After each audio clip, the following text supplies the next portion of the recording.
we've been running Safety at Sea seminars since our first junior seminar in 1997. Some of our training of kids in Long Island Sound before they went their overnight race resulted in a successful rescue of a girl who went overboard, and then other clubs asked us to train all their kids. And we started a program, and since '97 we've done almost 200 seminars, probably 2/3 junior seminars for kids and 1/3 adults. And we created what is now the hands-on training regime that U.S. Sailing is promoting. And we'd never been involved in any formal training before 1997, so we kind of backed into it. But with kids, more than adults, you can't keep them in the classroom all day, so we did the mornings ashore and at the dock, and afternoons on the boats, and we fed them continuously. And it was great. And then we started adult seminars in 2006, when Ralphie Stites, who was coach at Kings Point Merchant Marine Academy, looked at the adults out sailing and said, the kids are better than the effing adults. And that led us to teaching adults the same way we taught kids, which is not the classroom, which had been the routine ever since the Fastnet race where everybody died, but putting them on the water. And so every one of our seminars, we put people on the water, and you guys later on will go on the water anyway, and doing a few of the things that we've developed. Along the way, I think we've become the leaders of new techniques and improved techniques of man overboard recovery. And it's really two stages. One is getting back to the person overboard, and the other is how do you get them up on the boat. And that's been the challenge, where lots of people have been lost or injured. So I'm going to walk through the basic methods of man overboard recovery. That's all monohull related. However, 90% plus applies to multi-hulls. Pete Patolo, who's a great multi-hull sailor, trimaran sailor, 30 around Great Lakes and Gulf, will get into the specifics of trimarans. Randy is going to be also teaching you guys how do you stop your boat. And that was for racing purposes. But stopping the boat is a key part of the man overboard recovery. So it's exactly the same thing. And a trained racing crew can do a great job with man overboard recoveries. But it's essential that everybody have the ability to deal with this. And because you never know who the person is going to be that goes overboard. I've only been on one trimaran race on Great American, the Rich Wilson 53-footer, but it was 18,000 miles long.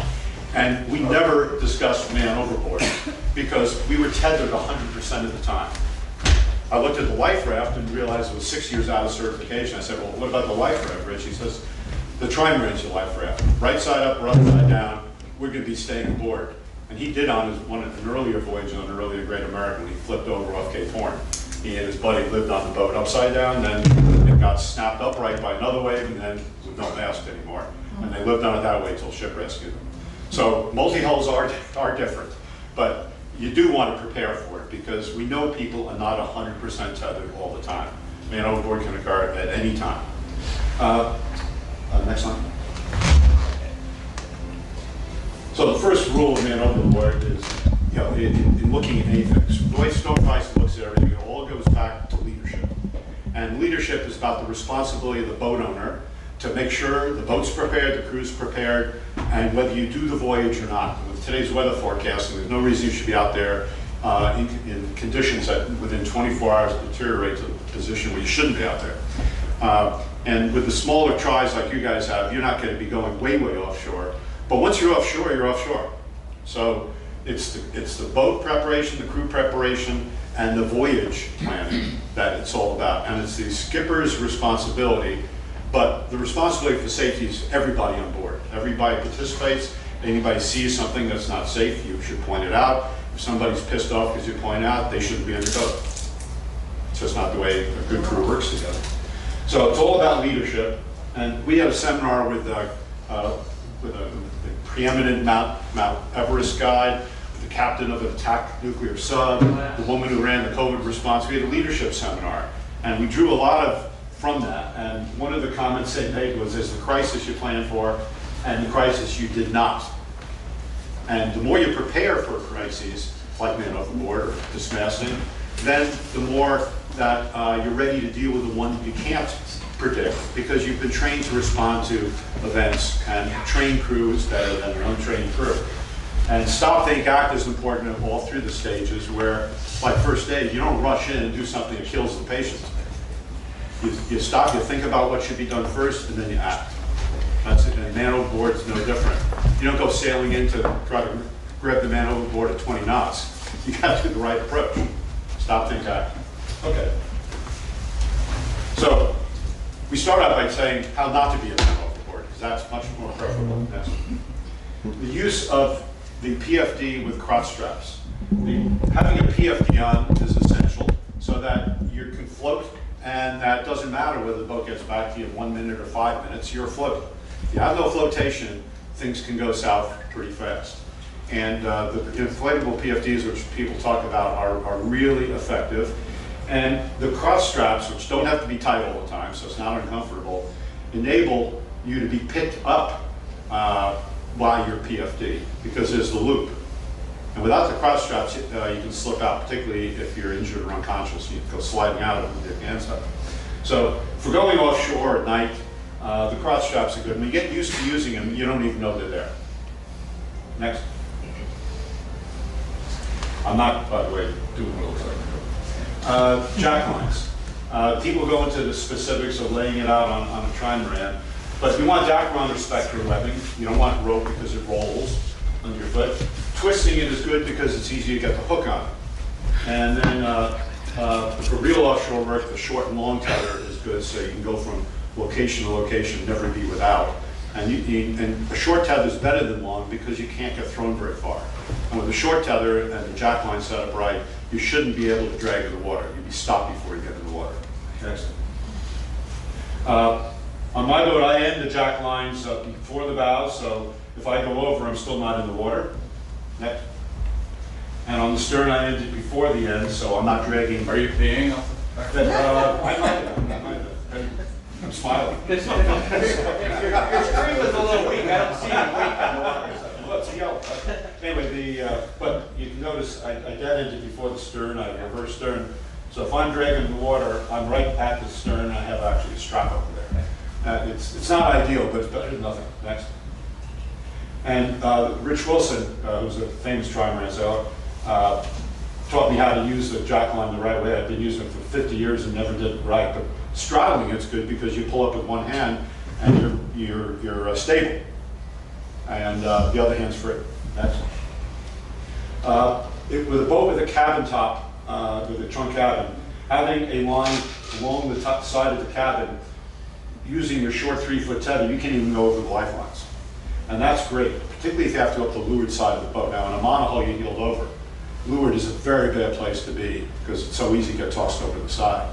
You guys don't heel as much, but the idea that having jack lines as far inboard as possible means you can't go over the rail. So it depends on the geography of your boat. Next. And people have been lost going up and down hatches, particularly on a monohull where you heeled over. And so you're not supposed to detach until you get down in the cabin, and then you reattach before you climb back up. That's the most dangerous location on the boat. Next. And we'll address that with multi-hull, because that's a challenge there that we've had really dealt with. And when you get below, you just leave the tether hanging, it's waiting for you when you come up. Okay.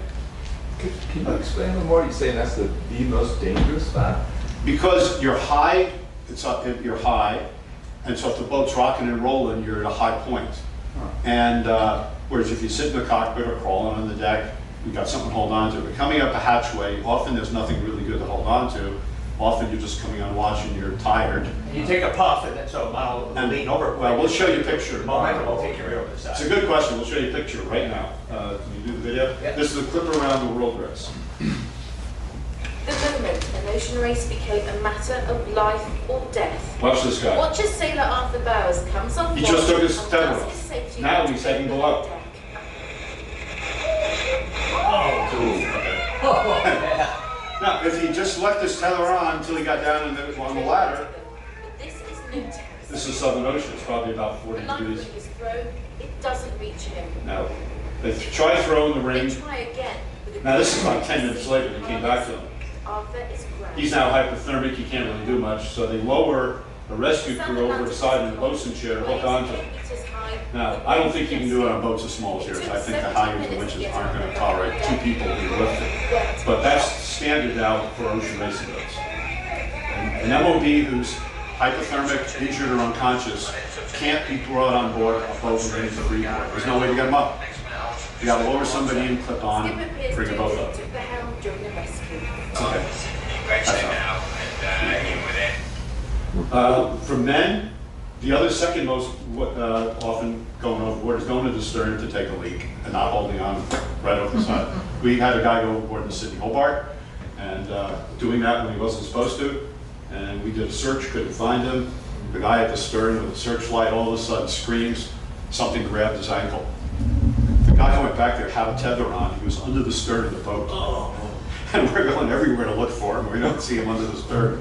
And he's it's Chris Bouzet from Newport, who's at a top level. So he hand over hand and then grabbed the ankle of the guy back there. So Who was it, Chris who? Chris Bouzet. Chris Bouzet? Yeah, originally New Zealander, won the Sydney Hobart age 28, got knighted. So Sir Chris went over the stern. So we got to Hobart. The skipper was embarrassed to let people know what he'd done because Chris is so famous.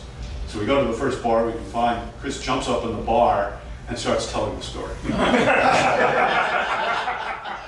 Next. I just add to that the fact that it gets worse when people drink alcohol and go to pee afterwards. Yeah. And do one. But we're not drinking on the boat. Without a life jacket. We're not Alcohol, no life jacket. and pee we're not French. We don't have a right with our meals. I So actually experienced yeah. Oh yeah. Next. Yeah, I could be. Look at me. Yeah. I'm not going to throw them all. There's safe practices which reduce the chance of being a man overboard. You know, the lacing on the lifelines, you can't go sliding under the lifelines, things like that. How do you change sails? Whether you put up a shooter, wing and heavy air, or a monohull thing. Good non-skid paint, the kind of things that should be obvious, but these make it harder to have a man overboard. Next page. Know your equipment. People go into the PFD, but actually, people go into the first few. The MOM is the, I don't know that you guys carry them, but it's a box on the stern or a canvas too. Or Dan buoys. Or Dan buoy or John buoy. Yeah, it's got a pylon with a light on it and a horseshoe life jacket and a little sea anchor. But you have a man overboard, your helmsman reaches back, pulls the plug, and it drops in the water and marks the spot near the MOB. If the MOB can swim to it, that's great, both for location and flotation. But if they can't, at least it gets you back there. And the life swing we'll talk a lot about later. If you have a built-in navigating system, a chart plotter, there should be a man overboard button on it, a function. And you got to learn how to use it and hold it usually a couple of seconds. It's not a bad idea to have a remote button. It's required on ocean racing. A remote button near the helmsman that in the cockpit where you can just push it to the cockpit and it'll mark an X on the chart. Especially given the speed you guys can go. If you go down with a shootout, by the time you get cleaned up and back to it, you can be quite a distance from the MOB. The menu is a TP52 Chicago Mac that didn't practice with man overboard, lost the guy overboard. His PFD didn't inflate, nobody knows why. They couldn't figure it out. He's an experienced sailor, triathloner. The boat made 3 approaches to him and finally ran him over and killed him. And they found him 2 weeks later. Yeah, they found him later. Now, unfortunately, they were supposed to have gotten the life jacket to investigate it, but they cremated the life jacket with them. It was? They cremated the life jacket. They cremated the life jacket with them. So the life jacket. They never even got the model number off it. They don't even know what it was. The problem was, the only requirement was to practice one man overboard. So going out of the harbor, they threw a hat in the water, turned around, and actually lost the hat. Yeah. So, but that's typical. How many That boats was in really? a storm. It was in a storm. It was in. It was windy. Yeah, it was a gale anyway. But they didn't have a reefable mainsail because they were allowed they were allowed to race without a reefable mainsail, so the boat was not under good control. They wrapped the jib around the headstay, so they couldn't motor with good maneuverability. A lot of problems. And they used the wrong method. They didn't even do the life slide. Yeah, They tried to bring them alongside. Yeah, so everything went wrong, but it's a lesson that if you don't practice and have the right method for your boat, when the time comes to do something, it can go backwards.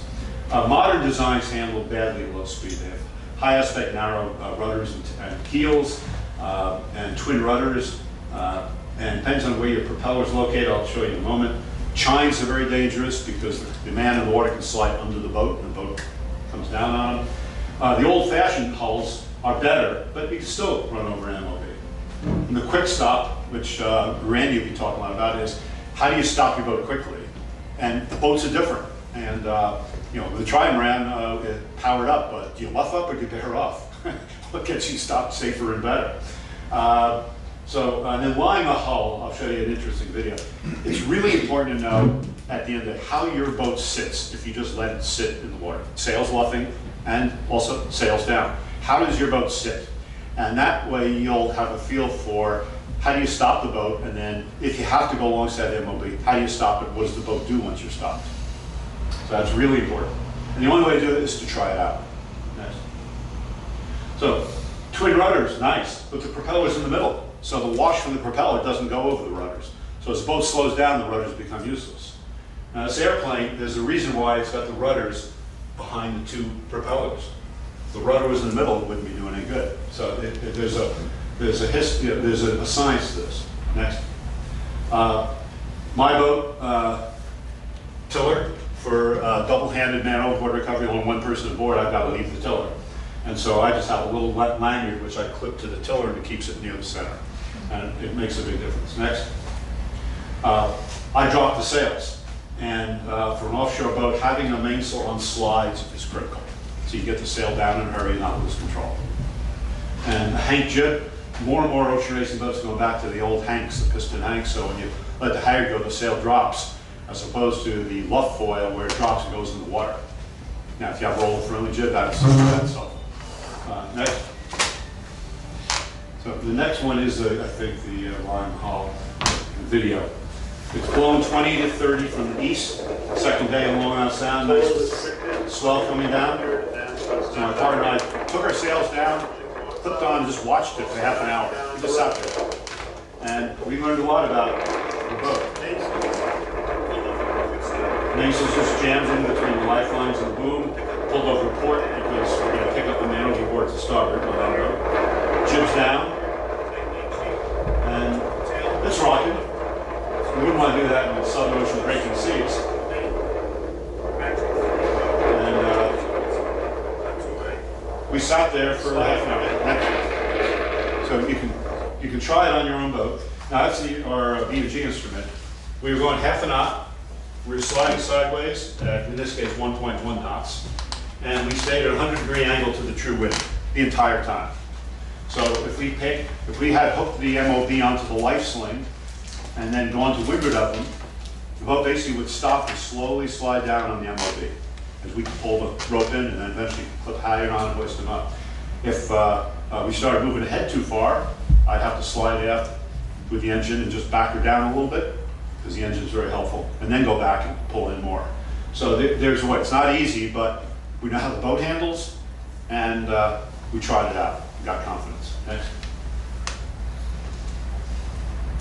The life sling is a critical component, and every boat should have a life sling. Whether you're racing or cruising, or going offshore, or just going out for day sailing. But we found out in testing the life sling, we went out at night last year and realized you can't see it. Neither can the man overboard see it. Because the life sling for offshore use has a little pocket at the aft end because it drags this way, pointing to the throat. That little tiny light there can't be seen by anybody because it's pointing away from the boat. So we put two lights taped onto the straps. Something like that. Just a fixed white light. Something that's a fixed. It costs $10, $12 each. You don't want an automatic because in the bag in the stern, when rain gets in there or splashing, it lights off and kills the battery. Just a little fixed light, because strobe lights tonight are very hard to figure out. It's hard to see distance. But so for this one, just two lights, and it lights it up like a Christmas tree. And then on the life sling rope, we sewed on the little reflecting tapes you can buy in the stores, every 6 feet for about 50 feet from the life sling. And in the dark, I took that picture. They light up like crazy. So with just a little searchlight from the boat, you're pointing it at the rope. That's lit up, that's reflecting, and when you loop the man overboard, they see it, because it's the rope that the MOB makes contact with. If you turn tight enough, the rope gets to him, then he just slides down and puts on the ring. Okay. And then the knots, you want to preset 2 knots. Now, on a small boat like these tries, you want 1 knot maybe 8 or 10 feet out from the life sling. So you go up the rope, do an overhand knot, then go another 10 or 15 feet and do another one. On a bigger boat, you could go 30, 40 feet because the key is when you put a halyard onto these knots, you hoist it up, and if it's too small a mast or too long a knot, you're going to two block and you won't have the person on deck yet. So for a trimaran, I'd say 8 feet and 20 feet or 10 feet and 20 feet, 2 knots. The short knot is if you come alongside and the MOB's 5, 10, 15 feet away, you just toss them the life sling, they get in it, and then you put the halyard on that first knot. If you're towing a life sling and they're way out there, you pull them in until you get to the 20-foot knot, and then you clip on. So why are you using these knots? Why don't you just pull them alongside the boat and then clip on? So you don't hit them with a hull? Exactly. In other words, he's in the life sling, you've got the rope, you've got him. Now, don't blow it, don't kill him. So you have the knot further down the rope. The knot, you said closer to the sling. If you had somebody alongside, you toss them the sling and then clip on, or would you clip on a halyard before you? No, you take the sling from the stern, Yeah. you know, walk with some rope of the rope out, making sure somebody else might make sure it doesn't fall in the water and get in your propeller. Yeah. But you walk up midships and you basically just toss the life sling. It's easy to toss at 10 or 15 feet, unless you're thrown into a gale. Now this is a technique which in fair weather, you can come alongside and stop the boat, as we're going to talk about, then toss the life sling. You want to be to windward of them, usually it's easier, but it'll work if you have a lure too, but easier if you're to windward. That way you slide them slowly down on. And just toss them the life sling, they get in it, you attach the halyard and you hoist up, and that way you get the upward tension, which keeps the MOB on the surface, and they slide in as you wind the halyard. So once you have them in the horseshoe, you just keep winding, don't stop. Don't bring him inside the boat to stop, because then he's banging against the boat. And you don't have to pull them in super fast so they're getting a mouthful of water either. Yeah. Just steady pulling in, snap on the halyard on the knot, hoist up. And don't unhoist until he's over the deck, lower him down. I keep using him because 90% of MOBs are guys. Because they pay off for that. Yeah, because they're stupider. I mean, and I've only had one event with a female MOB. Which would be an FOB, right? U.S. Sailing wants us to use the COB, crew overboard, but for 2,000 years, people have been yelling, man overboard. And I just said, guys, they're all the human race. So this is the basic technique. If you're doing under sail, this is what U.S. Sailing will show. Drop the jib on the run, jibe over, pass the leeward, do a tack. Now, luffing head to wind is going to be wrong because you may not get that rope to them. We say you got to bear off and maybe do another circle or luff up here. But better to do it on the paddle if you have a choice. Because then you can approach, you don't have to approach on a close reach. These guys, you can beam reaching. He's on your boat, you'd be going 10, 15 knots. You can't tow this at more than 4 knots. So it'll go in the water and rip off. So trimaran, the only way to use the life sling is to go slow. Either if you're going slow under sail, that's fine, or if you're motor. And if you're motor, you can come in at any angle. You don't have to worry about whether you're coming in at close reach with the sail sluff. We'll talk about it too, but when you deploy that, you don't need to deploy that right away. No. You gotta be fairly close before Yeah, you deploy. you deploy it when you're maybe 100 yards away, or you're on your move in. You don't want to deploy it and then do a jibe and sail right over it. So, you know, the life sling, it's not an emergency to put the life sling in the water. You don't put it in the water, think of stop, think, act. That until your crew is ready and you're on your way back to the MOB and you're kind of aiming towards them, that's when you put it on the side. You tow it, you pass close and do a couple of sharp turns. We'll show that. But, so this is not quite right, but this is the kind of the present state of technology. Now this is a J44 with the mainsail up, and you can see it's done a great approach. Here's the MOB, it's tall boy buoy, which you'll have today to simulate an MOB. Tall boy is easy to see, easy to pick up, which is not how you recover an MOB, but it's good for practice. And it doesn't slide to leeward like a cushion will. MOBs don't blow to leeward. Tall boy won't, either will our dummies. But you can see how the curve of the line here. Now, on the way we modified it, that would have 2 lights. It would have every 6 feet a reflector, maybe up to about here. And that boat's doing a nice hard turn. Now, if its sail weren't up, it could do another turn and then come down if it had to and do another turn. But with the sail up, and if it's too much breeze, it's going to be going too fast.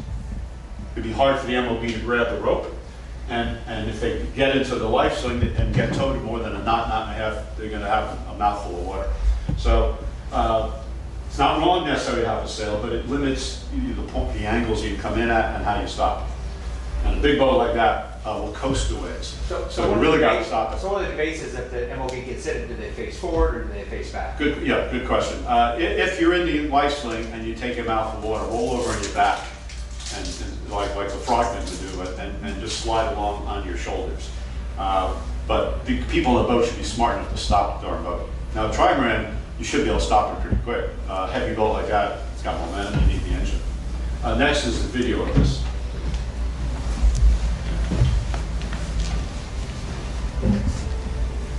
We have a drone up. Every now and then you get a really good drone shot. Most drone shots just don't do what you want. You can see how sharp they turn. They're about a boat length away. They're doing a sharp turn, and the MOB's almost there. Feet now did a right-hand turn. He is. There it is. Contact, halfway down the road. But now, he's got to stop so that doesn't get pulled through. So he's luffing, but without an engine, he's still going pretty fast. So what are your objectives today with the tugway is to get your life sling and have make contact with it? Yeah, now he's slowing down, but you know that's about the most speed you want because you're in the water getting pulled along. The boat's powered up again. Yeah, Yep. yeah. He's got his main center line hoping to do it, but basically that's why you're better with sails down if your outboard is strong enough to move your boat in conditions. That's where the rubber meets the road for you guys. You'll have to evaluate it. How good is your outboard power? And at some point, it may be useless, which when you got to use your sails, and that's where coming alongside luffing and learning how to stop the boat is going to be important. Hey, Rich. Yep. Just on the flashlights on the bottom of the U float, those are in the bag, and so you pull it on, and the person's got to turn them on. Yes. Yeah. See, it's not automatic because the automatics will light off days early or weeks early, and then it'll be useless. But you know, when you put the life sling in the water, it's not like you're pulling them on, which you want to drop in the water as close to man overboard as possible. Here, you're on a run-in. We've tested the life slings, and they're good up to about 3.5, 4 knots. Beyond that, they go underwater, and the load is so huge, we're afraid we'll rip them apart. So, if you're going 3.5, 4 knots, and you're 100 yards away from the LB or 200 yards when you throw it in the water, you've got plenty of time just to click 2 lights or do that. Okay. You got to remember to do it. Right. Yeah. Understand. Yeah. Okay, next. Now, here's, let's say, the short knot here. And in this case, the MOB's in the life sling, arms down, and if they're unconscious or injured, they're going to go like this. So that's why it only works with a conscious MOB. And you have the halyard, and you can see he's being pulled up out of the water. He's not even alongside yet. And so that's the standard short knot. Okay. Now, this is, we're actually doing another lift called the midline lift, which I don't think will work in your boat, it's too small. But here, you can see that the boat is keeping an aspect about perpendicular to the MOB. That's the key takeaway here. If the boat is stern to the MOB, and you're pulling the MOB in, the stern is pounding up and down, a dangerous location. More on a monohull than probably you guys. And if you're pulling him in under the bow's going like this. So you want to keep the boat perpendicular to the MOB while they're being pulled in midships. And that's where using the engine comes in. And I don't know how easy it is for you guys to go in reverse on your outboards. Maybe it's different in each boat. But the more more maneuverability you have with the tiller, with your outboard, and the outboard able to steer as opposed to just straight ahead, which might not do much good for you in maneuvering at 0 speed. But the maneuverability of the boat under power to keep perpendicular is really important. Yes, sir? One comment I want to throw out, from my experience, if you can steer with your outboard, if you have an outboard where you can reach the tiller, if you're doing emergency maneuvering with the outboard, be really careful about gentle throttle only if the outboard is turned drastically. Those stern clamps are not super strong, and whatever it's clamped to is usually pretty hard. You can absolutely torque the outboard right off of the transom mount. So the key is know your boat. Can I add your comment on that? Yeah. It's a really good idea to drill a hole for the outboard bracket on these trimarans to secure the outboard how many boats up would you have, Pete? Describe how your outboard. 4 bolts drilled through all. But your outboard is also connected to your steering mechanism. Yeah. So your tiller actually turns the outboard, which is a great combination. Yeah. To Tom's point, I was on Don Wason's boat, and we were bringing it back as the sails down, and I'm holding the throttle, and the outboard just comes off in my hand, and I'm going, and I'm like holding on to the throat tiller, and I'm going, fucking one-cylinder outboard. Until we did the trimarans at our safety seminar in Austin that Pete and I ran, until we did that, we never even considered the outboard motor as any piece of machinery that we need to worry about because the monohulls don't have them. But here we're talking about relatively high performance small trimarans, and they're totally different than the big fat cats, which have engines in both hulls and propellers often behind the rudder. Condo cats. Yeah, which is crazy because you can't bring anybody up the stern if the propeller's right there with the ladder. And so every one of the multi-hulls have more variety than the monohulls do. Monohulls are either high octane ones with thin keels and lightweight and twin rudders, or they're monohulls basically with conventional keels and conventional rudder. So, but the multi-hulls are all over the place. Yeah, that's. But this is the midline lift is different, and it won't work on a boat as small as yours. But this shows the fact the way they turn sideways the MOB. Continue. Just there's a video on that. Oh, did they? Now it's a drone. The boat is not. It's no wind in this case, and the boat stops moving, but it appears to be moving because the drone's moving. They got the MOB and the dummy in this case is in the sling. They're turning the boat 90 degrees. And on a big boat like that, you'd have a throttle man and the helmsman working together. They clip the halyard onto the rope and just pull. And that's a midline lift, but it's a 1 to 2 mechanical disadvantage. So you need a lot of winch power. Here they got plenty of beef there on the halyard. And this is the first time they've done it. And watch what they're doing with the dummy. Oh. You would not want to be in that. Yeah. Now there's what we've shown. The dummy is just basically tied to the life sling rope. And you'll be doing that today. If you don't have a life sling, just use a spinnaker sheet tied to the dummy and trailing spinner. But now, the benefit of the midline lift is it automatically comes to the center of the geometry. It's dead-ended here, goes up to the halyard, down here. So it always comes in midships. So I use it double-handed because I'm alone now on the boat, and I don't know where the MOB is going to come in, but I know with the midline lift, he'll come right in midships. The only thing is I've got a mechanical disadvantage. So I got a big winch, and I used to be able to lift up my part. I don't know if I could anymore. But if you're on a short-handed boat cruising or racing, an electric winch or electric winch handle is a great thing to have. Okay. But the key was they turned perpendicular. Now here's what it looks like coming up. The dummy's all tied up. It's not in the life sling, it's tied to the rope. So that'll weigh about 200 pounds. When it's full of water. So it's dead-ended here, goes up to the halyard and back down to here. And again, I wouldn't suggest for your boats. I think that your halyards and your winches are going to be. I don't know if you mentioned, sir, we're actually going to demo this out here today. Yeah, you're going to see this a bunch of times. With all the sessions today, we're going to go out there and actually demo a couple examples of recovery of the dummy. So Rich. on an F-28. Yeah. Rich, Yes. I have a comment. On our trimarans, at least from my own experience, there's only 2 places to bring them aboard. It's either on the midships like that on the AMA, or at the stern of the boat. You don't want them in between the hulls because the beams and the cross supports underneath are extremely dangerous. I almost knocked one of my crew out one time.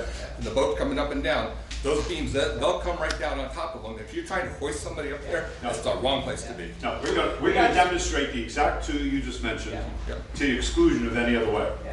Yeah, we actually did, down in Texas, we did attempt on the rear beam on the opposite side of the motor.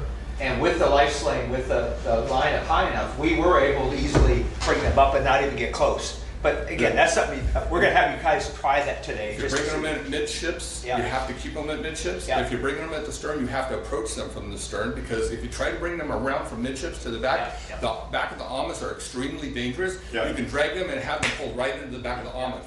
That's where, again, trimaran versus the monohull. The monohull, we just go midships. We don't go to the stern. But with the tri, particularly if you have the rotating mast, which allows the halyard to lead way aft, the stern is an interesting option. In that case, you don't hold the boat perpendicular to MOB. You have the stern towards the MOB, just for the reason you mentioned. Mark? Yes. Yeah, just the reason Mark mentioned. Okay. This is great because this is the kind of interchange we need to have, yeah. You're showing a 2-to-1 disadvantage on Yeah. that. Yes. Would you modify that with, if you've got the knots tied in and clip the halyard brake to that, so you're just. Yeah, tied to the knot, it's a 1-to-1. That's the one you should use. But for a boat with enough power, or if you're double-handed and you're only one person, I prefer this, but with an electric winch handle. Because you could just rig all this from the stern. Yeah. The thing is, again, there's nobody to go forward and kind of tend the line like this. Yeah. And there's nobody in the helm anymore, and the boat's going to be wiggling a bit. But in my double-handed, I would be there at the winch, Yep. and there'd be nobody else in the boat. And I know they'll come in midships. The geometry forces it.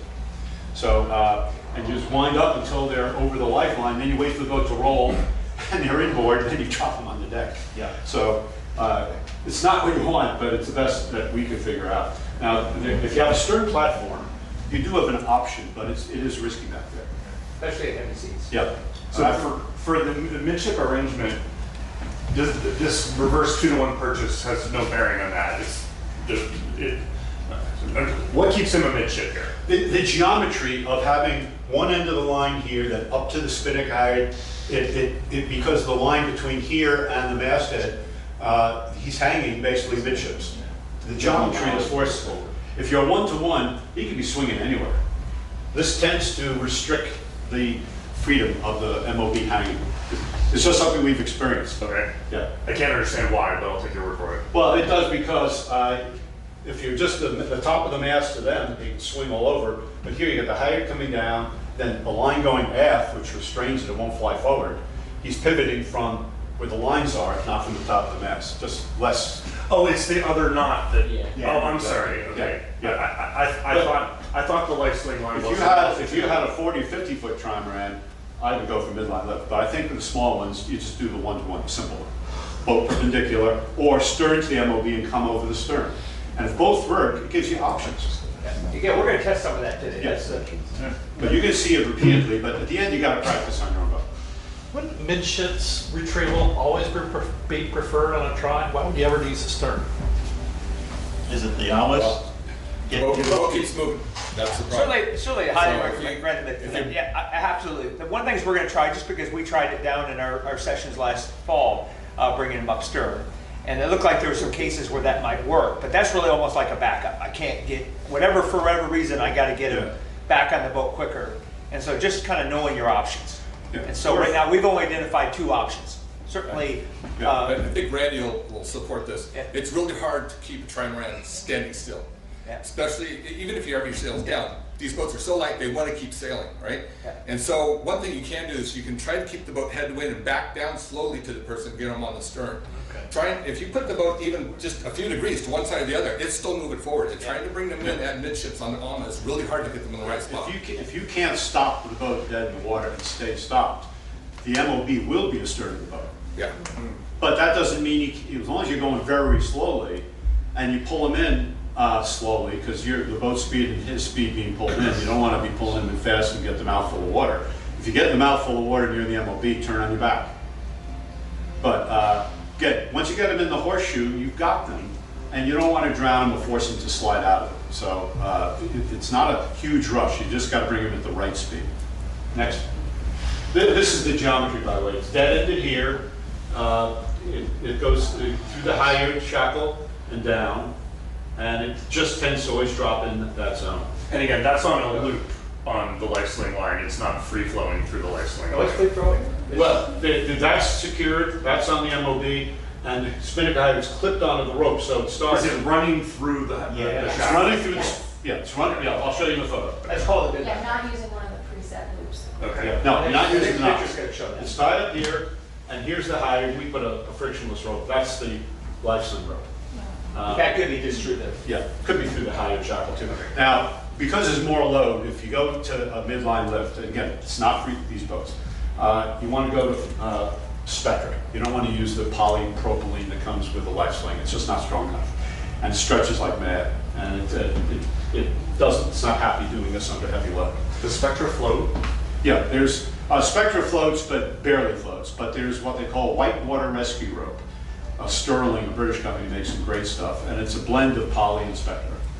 And that's what all the pros are going to, that's what all the offshore boats are going to.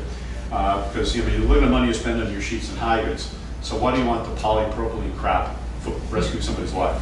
The only benefit of poly was it floated. Now you don't need poly, you can get the whitewater rescue. But I'd say for one-to-one lifts around here, the poly's fine. The only thing is, if it's old and sun bleached, it loses strength.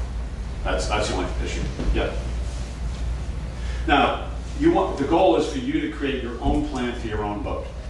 And I'm going to give you materials, and you'll have access to all this, so don't worry about it. But basically, there's two alternatives. If your engine starts, all the sails come down, you motor, assuming in the conditions your boat will motor. If the engine doesn't start, we drop the head sail, spinnaker or jib, and go back with the mainsail and do the circle. And once you make contact, you luff up and drop the mainsail. So, but that's for our boat. But we know there's a lot of similar things in each one, but there's two distinct cases: engine, no engine. So, I mean, you did not mention, the engine starts, no sails. You backing up to the stern, at some point you need to turn the engine off. No, people have always been worried about the propeller chewing out the man overboard. We've looked at all the data, we've never seen that happen. The fact is that the only way the propeller is going to chew a man overboard, assuming it's a centerline propeller, and it is in most boats, is that if the man goes under the boat. And if that happens, you shove it in neutral or stop the engine. But using the engine to keep the boat in position is so useful and important that you don't worry about the propeller unless something goes wrong, and then you shut it off. But on the outboard, it's all out. I mean, you're bringing the man up, essentially, where the outboard is. No, you wouldn't. You bring him midships or on the other side of the boat. The stern is Or the other side of the boat. But if you're pulling him on the stern, on the other side of the boat, he's only 5 feet from the outboard, so you probably want to shut the outboard when he gets in closer. Yeah. Yes.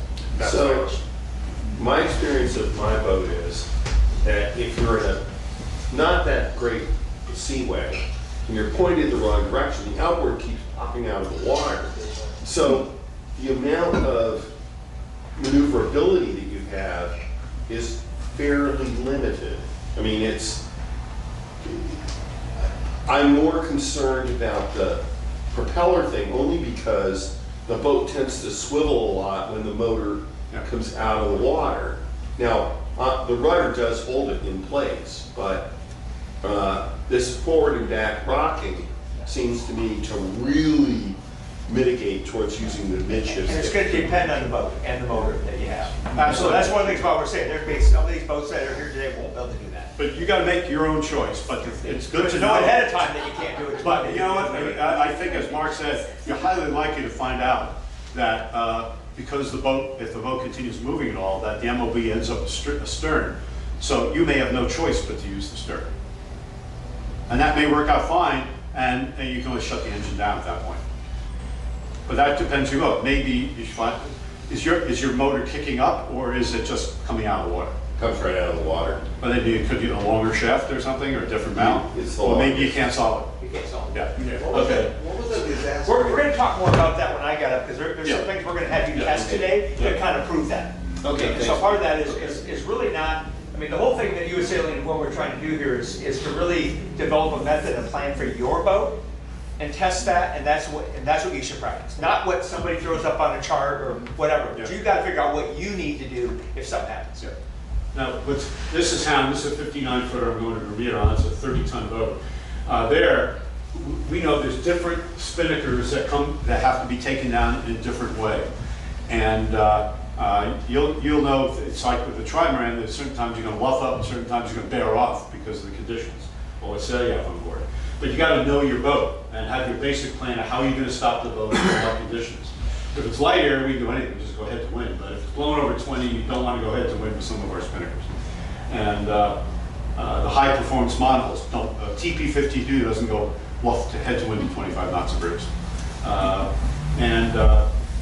You got to remember, if you're offshore cruising or racing, half your crew is likely to be asleep. And if one of them is overboard, you don't have very many people on deck. So that's where heaving to and stopping the boat is important. While your crew gets their PFDs on and their footwear on. You don't want anybody in deck running around barefoot. And that's why it's stop, think, act. And then when you're ready to go back, you go back. Now the exception, the time you want to go back just as fast as you possibly can is if somebody goes overboard without a PFD.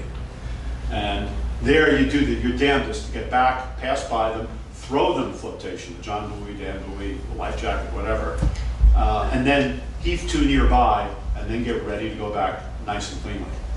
But if your crew wears PFDs, you don't have to worry about that option. That's why it's so important. Don't worry about the details. It's in a book we'll give you, but it's just an idea that even for a 59 footer with 16 people on board, you can put all of your routine on one piece of paper. And you guys should actually create this document for your own boats. Yeah. So one thing you're going to get today, every skipper is going to get one of these, and this is a little laminated card of what we want you to practice today.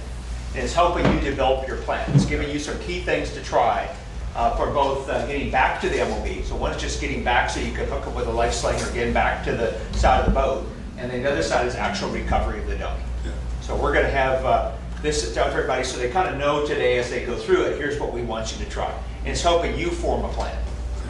So Now, one of the things we'll have you do, and we'll show it to the doc, is just try to pull a 185, 190 pound dummy up on the leeward ama. You have very little freeboard, but it's still a ball buster to do it.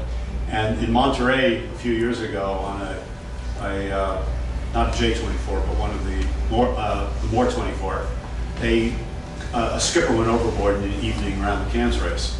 The crew came alongside, and two of them couldn't get him up onto the deck of a Moore 24. And one of them actually went in the water with the skipper trying to do it. The skipper drowned, the other guy had to be rescued. And so here's two people trying to get one guy of average weight up this much freeboard. So you can see the benefit of a halyard, but for a halyard to make any sense, you gotta have either the life sling or be wearing the PFD with the loop on it. You can actually go right to that. The life swing is actually a little easier because it lifts you from higher up. When you lift it here, you kind of lift it up horizontal. It's not that comfortable. Okay, but this is a technique for another boat. Next. All the other, but what's interesting is who we got this from. So Robin Knox Johnson runs the Clipper, the first man to go around the world alone nonstop. He's the one who came up with the rescue crew technique. That's what we're using. Stannis Honey from the West Coast, some of the world's best sailors, came up with the idea if somebody goes overboard without flotation, you got to go back to them before you do anything else. Adam Lloyd, Dick York, these are all guys from Stone Tricycle who help us with the seminars. Chad Corning is the pro on Argo, the Mod 70 trimaran, and he's the one that talks about the rescue swimmer actually going all the way out to the MOB, swimming at the end of the tether. We can't do that. So these are a lot of the helpers. Next. So, why do you practice other recovery techniques other than the life sling? And it's because the disabled MOB can't grab it, you still have to be prepared to come alongside to get an MOB, particularly when it is helpless. And shorthanded, we talked about that. But think about it, if you're shorthanded, there's only one person on deck or two. The things you're supposed to do in a man overboard, you're supposed to have a pointer, just pointing at the MOB, and trying to figure out how to say 3 o'clock, 100 yards, or 90 degrees to starboard, 150 yards. People seem to freeze and be unable to talk and give clear orders, be loud enough. But pointing is the key thing. You point because the waves are moving, and if you're just looking, you tend to follow the wave. The MOB isn't moving, so you use your hand. And the skipper and everybody aboard can see where your hand's pointing. But if you have too few people, there's no point. So if you're alone or a small crew in a boat, you're almost guaranteed to lose sight of the MOB. That's where you need to have the AIS beacons, the strobe lights, the mom in the water to mark the spot, because you may not actually be able to keep track of where they are. Now this is the rescue crew, again it's full crew. Peace Point, one of the midship women.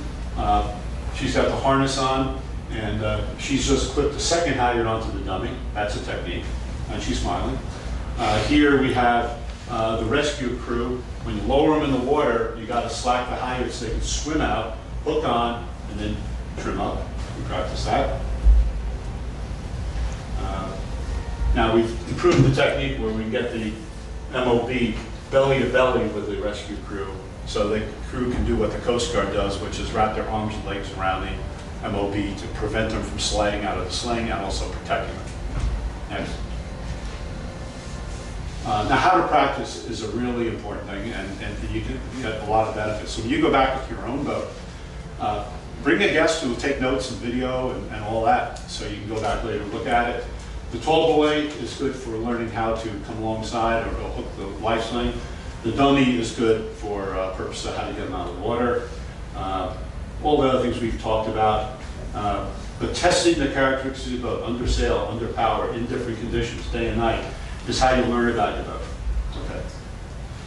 Okay. This is the Marine Corps motto: you wouldn't put a Marine in battle without the training. And this is what we're talking about. Next. That's it? That's it? Good. Great questions, guys. So Pete's going to get into more trimaran specifics. But a lot came out of this discussion. What about the inflatable dinghy that's on the boat? Well, I mean, ships will put a dinghy in the water to go out and get an MOB. No, I'm talking about the kids on Long Island side. Oh. And they lose somebody in the water. Kids are no problem. They always wear PFDs. Adults are the problem. I mean, we don't have a problem with kids not wearing PFDs. Adults don't listen to you. But if you're offshore, the regular dinghy PFD is not the one you. No, he's talking about the dinghy, not the dinghy vest. Yeah. Like when I cruise, I carry a dinghy on my aft beam. If I had a man overboard, even if I had all of this stuff, if my dinghy was there, I think the first thing I would do would be cut the painter on the dinghy and dump it in the water. Well, you need if you don't have a sea anchor, it's not going to do much good because it's going to blow the lure. It's going to blow away. So if you're going to do something like that, you want a sea anchor on it. But I'd say that if you have the mom or the Dan buoy, John buoy, that's better because you throw it in the water, it inflates, and it sits there, and it's got the flotation, it's got the stroke at 6 feet up. I don't know why they don't come out with an AIS beacon on one of those things, because that would be the perfect thing. Yeah. But again, use your own technique. Develop your own things that you think work. Okay. Yeah. Before you get started, I just want to point out it's 10 o'clock now. We only have this room until 11. So we want to make sure that we leave time for Randy's performance brief. He said he wants 5 minutes. No. We'll keep it short. Yeah. I think today, I mean, to me, I'm going to stand here. I'll do it from here. I got everything set up here. Everybody can see me and so forth. So again, my name's Pete Patello. A few of you guys here know me and so forth.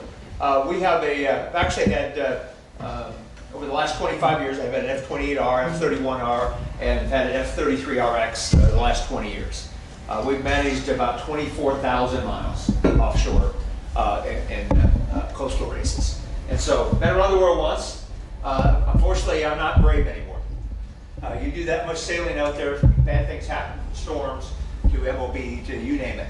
And so, demaskings, unfortunately, the example I use is fools learn from their own mistakes. We've been fools a lot of times over the years. Of course, geniuses learn from everybody else. So hopefully you guys are going to be the geniuses because you learn from other people's examples. Today's discussion, again, I've got a little handout here that we're going to hand out to you. Really from also back, I'm actually a member of the U.S. Sailing Safety at Sea Committee.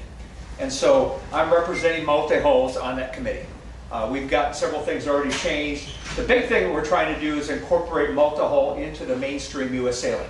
You've got all this online training, you've got hands-on training, we're incorporating it. We started that last fall with Richard down in Austin we had almost half the class were multi-hull sailors.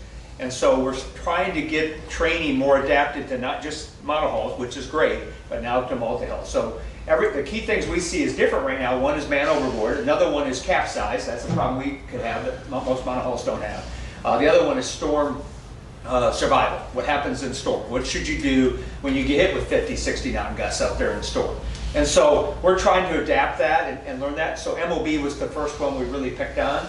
And so part of this is coming up again. U.S. Sailing is really pushing, as he said, and even Storm Tri Sail as well, is pushing to develop a plan for your boat and practice that. Don't just take somebody and say, hey, throw a cushion, come back around because someone says quick stop's the best thing for you. The other side of this that we're trying to push is think about worst case scenario. Don't do it and expect, hey, what I do out there today when it's only blowing 5 to 7 is going to work out there when it's blowing 30 in a storm. And so really just trying to get people to think about it. Now, I use the example from the perspective that back in 1999 with my F-28R, I did my first offshore run from Corpus Christi, Texas down to South Padre, about 100 miles. And F-28, I'm a Hobie 17 sailor. I got all Hobie crew on my boat. We're a bunch of old Hobie guys that got a little older and decided not to have to, even though I still race my 17. But we just took off and decided to go down at night. So here we are. We're about halfway down. It's pitch black. The winds are coming up. It's getting windier on us. All of our life jackets are down in the lower ama. I think we have one flashlight on the boat. There's no tethers. But you know, we didn't know what we didn't know.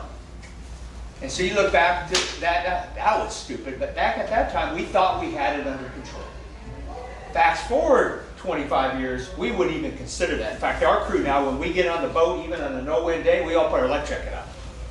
Just like we do sunscreen now. We didn't do sunscreen back then either. Now we put sunscreen on. So you learn some things over time. And again, that issue is that hopefully you, there's an analogy out there, there's no such thing as a brave old sailor. If you become old enough to do this, you won't be brave anymore because enough bad things will happen. So in our case, we certainly have had some issues over the years. I have one story that I tell specifically us for Man Overboard, probably why I'm standing here today. We had a delivery from St. Joe, Michigan down to Chicago for a Chicago Mac in Lake Michigan. Of course, the water temperature is pretty cold even in July when we were doing that. And so we were at a spot, we couldn't find a spot at the marina. Of course, we're too wide. We can't fold our 33 very easily, so we had to move. We had 20 knot or 15, 20 knot winds coming right down the channel, and on the seawall, it was just too rough to even put our boat there. And so we decided to go to the next harbor. So we're all rigged up. I only have my daughter, my nephew, and my sister on the boat, and we're going to cruise down to the next port about 30, 40 miles down. So this was late at night. We decided to go. We briefed about before we left the dock. I learned some things later on about how you brief a teenager, but at this point we did do a briefing beforehand about everything from having our tethers to jack lines to strobes. I mean, everything rigged. Everybody's wearing life jackets. And so we took off. And about halfway down, about 10 miles offshore, I was getting tired. I handed the tiller to my sister in my cockpit of my 33. And my nephew on clips and decides to get up from the one side. He gets up on clips and then backs around to sit down in the back of the cockpit where I was. Well, we hit a gust of wind and he goes right over the back rail into the black abyss. I mean, pitch black, no moon, 4 to 6 foot waves out there.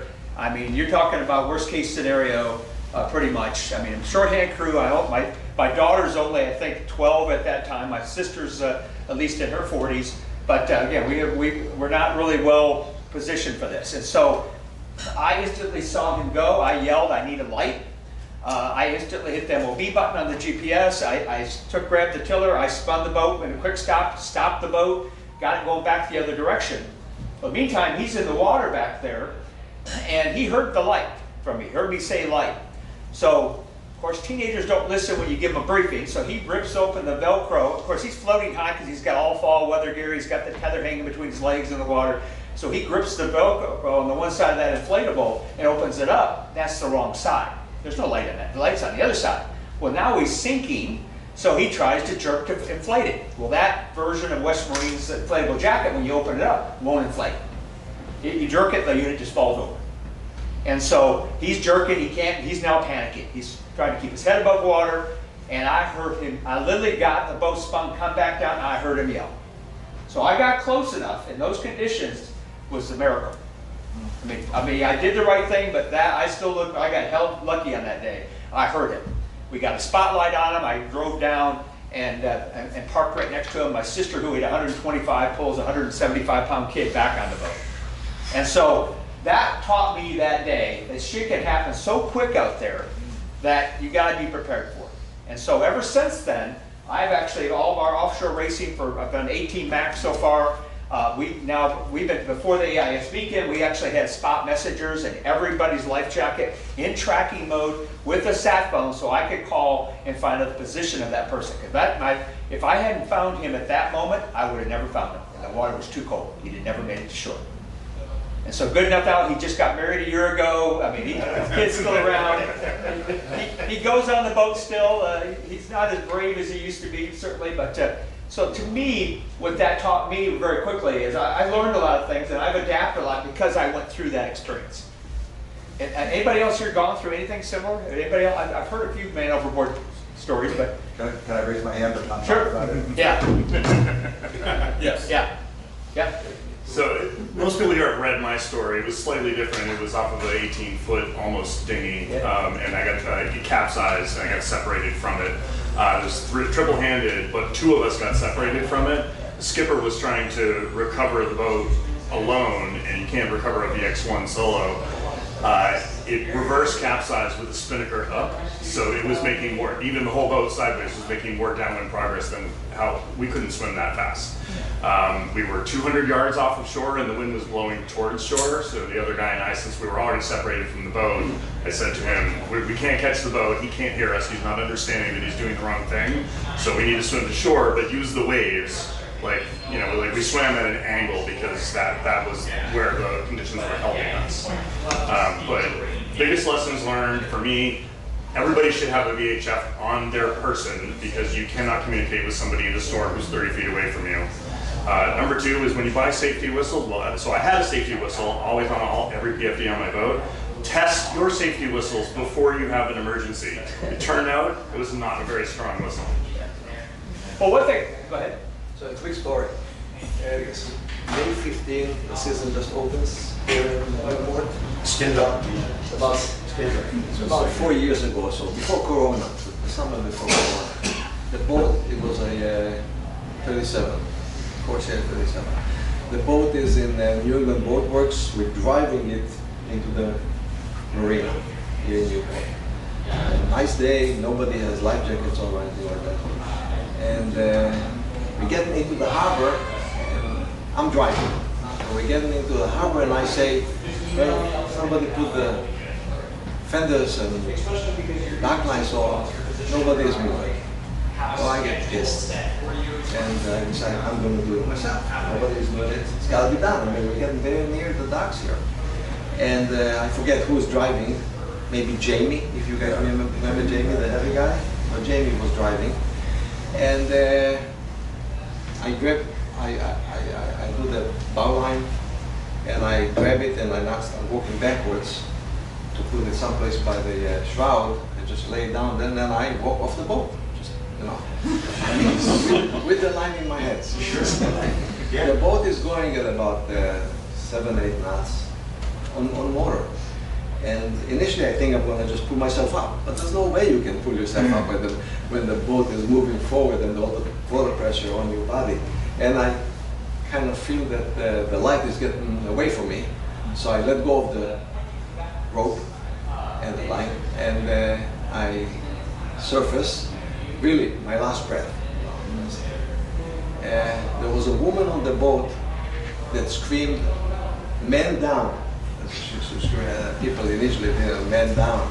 These two guys were below, they thought it was a joke. That's what they, until they understood that it was not a joke, but they thought it was a joke. And I'm sorry? You're in the water, how do you know that? You heard him laughing. I know you know. I actually saw their faces. As I surfaced, this guy was just coming out of the boat with a big smile on his face. Anyhow, I got you back. by the time I realized where I was and where the boat was, I was at least 200 feet away, at least. And Jamie did whatever Jamie did, I have no idea, in the way of maneuvering the boat under power. And they brought the boat so that I was by the stern. I don't remember, and that's why I asked about the motor. I don't remember what they did with the motor. There was a guy called Steve on the boat, about 6'8", 320 pounds is his Steve Atkins. fighting weight. And he just grabbed me and pulled me out. It's good to have one of those people. So I have 2 stories about not being able to see the MOD. Stand up so everybody. Okay, so the first one was, we picked up the mooring, and somehow in the process of getting the mooring line in, the guy at the bow fell in the water. But of course, I'm looking backwards and trying to make sure the boat stopped. Now, my nephew's on the boat, and I've said, don't yell or scream or jump. And he says, overboard. A few times, and I'm looking around, and I can't see the guy because he's under the boat. Well, he's going under the beams. So eventually he comes out, and that's fine. But then another time, there was I used to sail with my daughter when she was really small, like 4 or 5. And a friend of hers was lying on the front net. It wasn't very wavy, but somehow she went over the front net. And we heard her scream. We knew she had gone off. We're looking everywhere for her. We can't see her. Turned out she grabbed the net from underneath. But what I'm saying is, situational awareness is like, you really have to consider why what you think your plan says isn't what you're going to be able to do. And so eventually we got the little girl out of the water. The other guy got what up the on right the stern. answer is in almost every case? Stop the boat. Stop the boat, and Yeah, that's then what we figure did. out what to do. That's what we And did. that's, people drown when you don't stop the boat. They drag in the water, or they get Right. So stop. let me, we have more stories, and tonight I know we're going to, hopefully you guys can make it, and Avram's in his place, we're going to have, I think, pizza and some other, we have other food, and we have beer, I heard. But again, tonight we're looking for a debrief over there, so about, I think 7 o'clock, Avram, is that one? I mean, I figure go straight there from the water, Yeah. and you can take 15 minutes to do whatever you want. So it's a social and kind of a debrief, what you learn. Because trust me, my biggest thing for this event, you are guinea pigs here, I hate to say that. From the fact that we've done some testing, we've done on an F-28 and an F-33 so far, and we've developed some things that we're having you guys kind of test to get more experience, because ultimately we're trying to push this into the actual training that goes to everybody. And so we need that feedback. And so that's important today. A couple things here. I'm not going to go through every bullet on these charts. This is something I sent you ahead of time. I'm just going to give you some highlights of what we've learned. Of course, the life sling mounted on the opposite side of the motor is one. But our motor's on the starboard side, so we mount our life sling on the port side. The dam buoy, we actually mount that on the other side on the motor side on that. But you got to be careful of these dam buoys. They're a little thing, and they have a little bungee cord that kind of holds them. We were out in the middle of the Gulf of Mexico, and just happened to look back, and way off in the distance we see a flashing light, and we look and ours is gone. And a wave had washed it out. Now the company replaced it, gave me another one for free, and now it has 3 bungees on it. So be careful with those. Again, we've talked about the other stuff, throw bags in the cockpit cubbies and so forth. AIS beacons, you guys have observed, see, these are a version that's out there. I'll be honest, we've been evaluating these from a U.S. sailing perspective. These are fairly technical, and one of the problems we're having is that there's a plastic cover, and I'm missing on this one. They're sending me more, that when you put it in our mode to make it automatic, so when the life jacket inflated goes off, the problem, we've had 2 of these now that in a life jacket that went off while it was down below. And then the thing goes off, and now it's another $100 to get the battery replaced. So these things there's some challenges. We actually had an event last fall in the Harvest Moon, which is a race from Galveston to Port A, where one of these went off in a life jacket. There were 10 boats within about 2 miles of it. Nobody did anything. So there's more training needed on these. But again, if this thing goes off and it's programmed to your boat, it will announce on your radio, and it will show up on your GPS plotter. The best way to get recovered is the boat you fell off. If you have an EPIRB, you can put an EPIRB in everybody's jacket, but the problem is then only the Coast Guard is going to be able to find it. Hopefully it's still there. Is there a new one of those? There's that a has new one both? that has both. Satellite, the newest version they're about $300 to $400. I know. The satellite, so when you start adding that up for crew, it gets expensive. U.S. Sailing was looking to make these mandatory. The only event I know right now that's made it mandatory for coastal races that we could race it is Chicago. Yeah. So Chicago currently requires that. But again, they're support of them. I've been working with, I mean, this is not a perfect, it's better than nothing, but certainly don't rely solely on that. Let me just add to that. We've tested these twice. Yeah. Once off Newport at night. We taped it to a tall boy buoy about 6 inches above the water. Got the Coast Guard permission. We dropped in the water, had it running. Our navigator was below. We motored 3 miles away. And then we said, okay, look at your screen. And she navigated us back to within 1 boat length of it. Yeah. Yeah. But he's very Without accurate. seeing. That This is the way to Yeah. mark the spot. Yeah. But I don't trust the automatic part. I just put it in my pocket at the end of the string. Yeah. There's just some technical things, the way of programming, Whether they do work. maintaining them is still a challenge, so. Is that the spin lock device? This one we're working, spin like this is actually about Ocean Signal. ACR, they're the same company. Then the other thing that I won't go through all stuff, but so one of the things that we've learned over the years is as we're going out to these offshore coastal races, if it's the Gulf or a MAC race or the Queen's Cup here in a couple weeks, we actually we as a crew spend probably 5-10 minutes talking about what this event's what's the challenge, what's the weather going to be, and what is our man overboard recovery and methods, just to refresh, because like all of us, I mean, I've had the same crew for 25 years, but some of these guys are only on the boat 2 or 3 times a year. And so just doing a refresh, talking about when will we actually throw the dam buoy. If it's light, nice day, I'm not going to throw the dam buoy. But if it's at night and dark and stormy, guess what? That dam buoy's going overboard. And so there's a number of things that you just want to talk through. And so this kind of just gives you a list of how we do it. I mean, everything, what is the radio procedure for if a man overboard. One of the examples I'll give you, and one of the Macs was in a storm that capsized an F-31. Well, we took winds out of the south blowing probably 10 to 12 to blowing about 50 out of the north. It blew his spinnaker. This was at night in the dark. The radars showing everything dissipated. It was a dry line that hit. And so it took the F-31 and blew the spinnaker into it and took them over backwards. And so we were 10 miles away. We got hit with that same thing. We were able to dump the spinnaker and survive it. But there was a lot of carnage in that race. But one of the things that we then heard after that was a Mayday, Mayday, Mayday, man overboard off of FAR 40. And he kept every about minute, Mayday, Mayday, Mayday, man overboard. The Coast Guard, please give us your GPS fix. Mayday, Mayday, Mayday. And he never got us a fix. And so it took them about 45 minutes. Their issue in the report after was their spinnaker, they were short on crew. Their spinnaker got double wraps out. They couldn't get the spinnaker down. They went about 2.5 miles while this guy's in the water. And again, kept broadcasting and never saying anything. They did get him back, barely. They thought maybe he had 10 minutes left, he wouldn't survive. Severe hypothermia.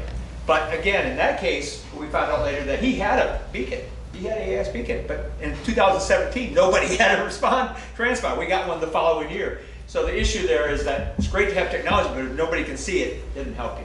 But again, that just shows that if you're going to do man over, you got to be prepared to start giving your GPS fix so people can help you.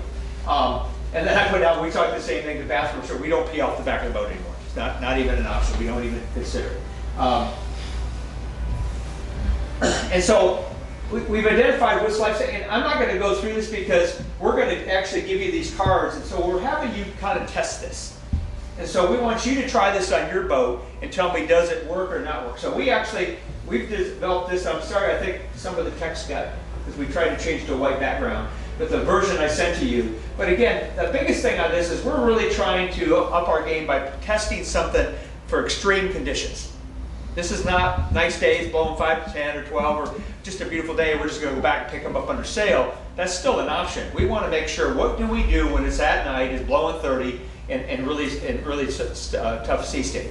And so that's what we've been working on, is to do that. So on a 33, because we have a Harkin A-track system, we can drop our sail very quickly. Our jib and screechers are furlable, so we just quickly furl those.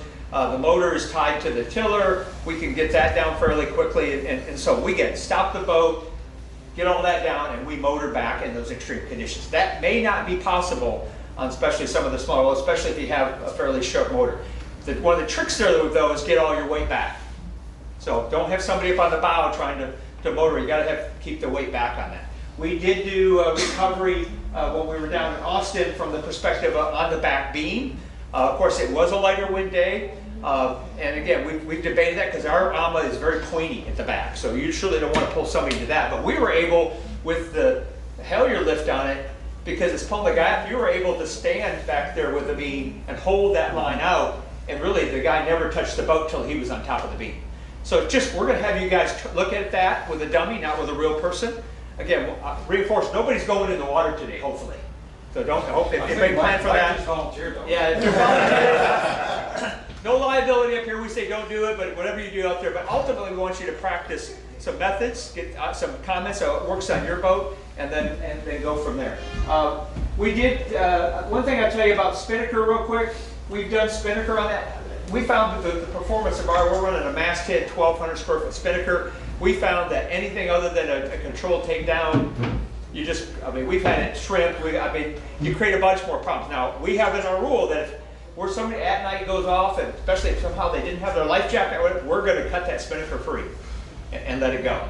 And that's the key thing here too, is life jacket, no life jacket, because if somebody goes over and doesn't have a life jacket on, you got to get flotation. The problem is our boats move so fast, by the time you throw something over, it's still going to be hundreds of feet from them if they can even get to it. So getting back to them and getting some flotation in the water is going to be a priority for somebody. But in our case, we never, the only time you're allowed to take your life jacket is if you're down below. But again, whole idea here, we can push it. If you have a situation, you stop the boat, get the crew organized, get everybody out the deck so nobody's running up with basically nothing on. That's not an option.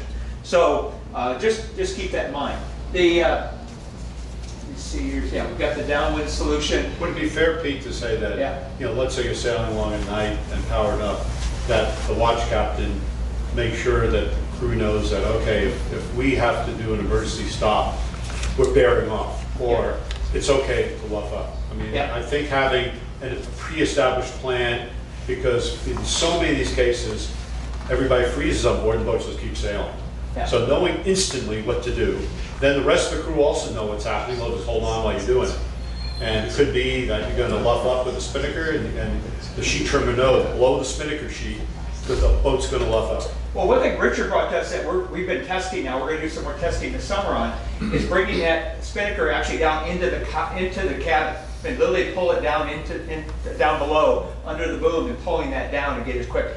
We actually learned our spinnaker takedowns and set were by Randy. Randy years ago down in San Antonio, Texas, and Canyon Lake came down, and we did a clinic with several boats down there and on our boat. And the method he showed for spinnaker up and down is what we use to this day. And so that's a very controlled. We can do it fairly quickly, and everybody knows what to do. That's key. I don't fly my spinnaker unless I got a crew that knows what they're doing with it, because you'll learn very quickly that one will get away from you. So real quick here, I got a couple more slides I'm going to go through. So one thing we did is from recovery prevention and so forth. So again, this little strap, it actually goes down the center of our cockpit. We have two lifting eyes that we installed on both ends of the cockpit. You're like, well, is that a trick? Well, we don't. It's laying on the floor. It's not tight. We've done 2 offshore vests with it. We're not tripping on it. But what we do now, when we come up out of the cabin, you can clip on your tether, or have it laying like he showed in the picture back there, and you can get through the cockpit. And then what we did here is you'll see, so that line goes through the center of the cockpit. Then you'll see these little white tether, or these white, I call jack lines, that are attached to another lifting line inside the combing inside. And so when you're going to go out, you can clip on that and then go up, because our jack lines run down the edge of the cabin here on each side. And so the idea is never be on clip. You're always attached to the boat. And so that's something we upgraded to that. Of course, we run the double tethers as well. One little thing that I know Richard's developed is cutting off this little, most of these have a really long tether here that goes way out to here. The problem is they're catching those on things and releasing when they shouldn't. And so they're saying trim them back. You can still, these are easy to release and get to it. And the other thing is when you have the double like this, you don't clip them into your, here. You only clip, you only use this. Don't clip the spare one up here, because then if you release this one, you're still connected. And so we use these religiously at this point. This is a Vito. One of the things that life jackets we've learned over the years, and so I know we've used the spin locks with the pills, or these other life jackets with pills. We're finding that they're, especially in the multi-hull, especially in wet conditions, or we're getting a lot of failures. And it may be the week after, you go down, your life jacket's inflated down below. And by the way, the beacon's set off and the battery's dead, and so it's like, I'm done with pills. This is a hammer, this is a hypersec, from a pressure perspective, you can't false this. In fact, when we tested this in the water, at one of the safety C commit things, it took a while with my fall weather for me to sink low enough where I could even get it to inflate, because it has to go underwater before it inflates. And so, While you have this photo up, this is good. Pete's engine is on the starboard side of the rudder. Yeah. This is the port side where you pick somebody up. Yeah. So there's a good separation. You also got the rudder acting as a block. Yeah. So that's where, in this boat, you've got the life link set up to port because you don't want it to foul the engine. And you've got the port as a place you can pick somebody up. So that's all. our theory here was because the back tail of this pretty sharp. You don't want to pull somebody into that. But again, as we did it, because of the pressure and it's out at an angle, we never got close to that. And we were able to pull them right up between out there, doing that with the life sling on a halyard, was able to pull that up and hold it off so nobody touched the boat until they were on it. In all the videos and diagrams, I've noticed that they've always been looping around, keeping the MOV on their starboard side. Yeah. Would you deliberately do it the opposite direction because your motor is on your starboard side? So you would do left, you'd prefer. Well, we prefer leeward. It's got to be leeward side. I mean, you got to be. Yeah, but which direction are you looping is the point. Either if you're looping, then you get upwind of them in either direction. But the point is, you don't want to come around the starboard if your motor's on the starboard side. Yeah. I'd say on a monohull, you always loop to the side where you mount your life sling. Okay. Because you don't want the life sling rope to go under the stern and foul the rudder. And also you don't want to pull the MOB in. Here, It's tied to the cleat there. I think you turn counterclockwise to the left, because that way the line will trail over here as opposed to trailing over there. And you'd circle, and that would really imply that in the end, that would be your leeward armor when you finish positioning. You can even see how we've tied the life sling on here. You'll see the line goes over the rail. We went to trail out the back. We didn't want it catching in the light or trying to catch it, so it actually trails out the back. Did I write that wrong on that one? It's actually supposed to be under. I take it back on that. So that was at a dock down in Galveston, Texas, at Texas A&M. So what I guess we're saying here is that we suggested if your outboard is on the starboard side, your life sling should be on the port, or vice versa. And if your outboard is on the port side, you put your life sling to starboard, you're going to turn to the right when you do the looping. And if it's on the port, you're going to prefer left. Now, at the end of the day, whatever works. But that's the preferred basic plan. So the last thing I want to mention on this is on the tether on the outside of the cabin. So because of our nets and so forth, we take, and as we route that, so you can see here coming through, but we go under the netting or under the lacing back here, so that if you're tethered in and you fell off that back beam, you might be on the edge, but you're not going to be dragged in the water. So when we hook in and only on the spot forward. We never hook back anything that allows us to drag. Setting up on the bow, we get to the point, so even if you fell off the bow, you might hang down a little bit, but you're not going to drag in the water. And so just be careful how you route that. You could route it cleat to cleat. We don't recommend that. Do it to a point. You can still go to the cleats, but have an intermediate point that you only clip to, so that you don't drag. And I think, and then, again, we won't, let's see if there's anything here I need to talk about. Yeah, we will not do to windward. The biggest problem with windward is that these trimarans, they bounce. And so you'll pound somebody in the surf is the potential, so we won't do that. And then the last thing here is, again, Delsey Spinnaker, again, having a POV as we've already talked about. Again, takedowns correctly, yeah. So that's the key thing. Anything else here? Inflate, testing. No, I'm not going to. One thing we did test out at Big C's out in the Gulf was on ours with the dagger board all the way down, the rudder all the way down, in a trough, so that we could be, again, windward to a MOB simulated, was how much did the boat slide, especially in 6 to 8 foot seas. And we found with our boat, it did not really slide. The wave just kind of came in and over, and we could keep the low side down. It didn't flop back and forth, but that was out in the Gulf of Mexico. So. Again, just keeping that in. Again, this is just an example of what we're going to have you view today. recover alongside under sail. So we want you to try that. And so that's really the toss the tall boy, the quick stop method. Get kind of simulate your MOB and mom if you had one. Stop the boat again, organize things, and then come back around and see if you could throw a line to leeward pickup, toss the life sling, and hoist with it. Again, just as an example of that, can you get it close to the tall boy? Peter, when you recover under sail, you always just do it with the main only. You get rid of the jib. We typically, on ours, will get rid of the jib as we're coming back down. But I use it all the way around, and we'll pull, because we can furl ours. It's a little harder than some if you're Hank on. But we typically pull ours down, or furl ours real quick, because it's so easy. Yeah. On the monohull, and I think it probably applies on the trimaran, you stop the boat. It can be a quick stop just by luffing up. Yeah. Or you can heave to, just tack through and leave the jib back. I prefer just luffing up and stopping, because if you have guys on a monohull hiking out to windward and you do the tack heave to, the entire weather rail of people will be in the water.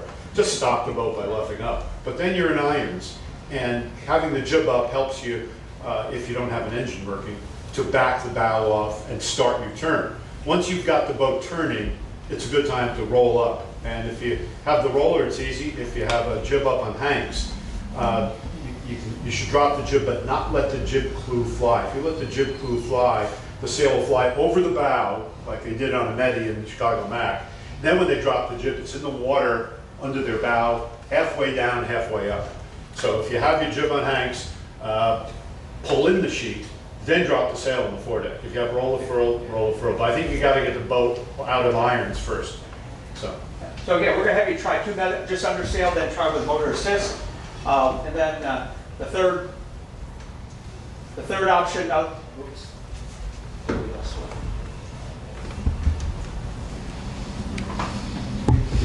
What two will show you is just having the engine to assist you under sail is a help.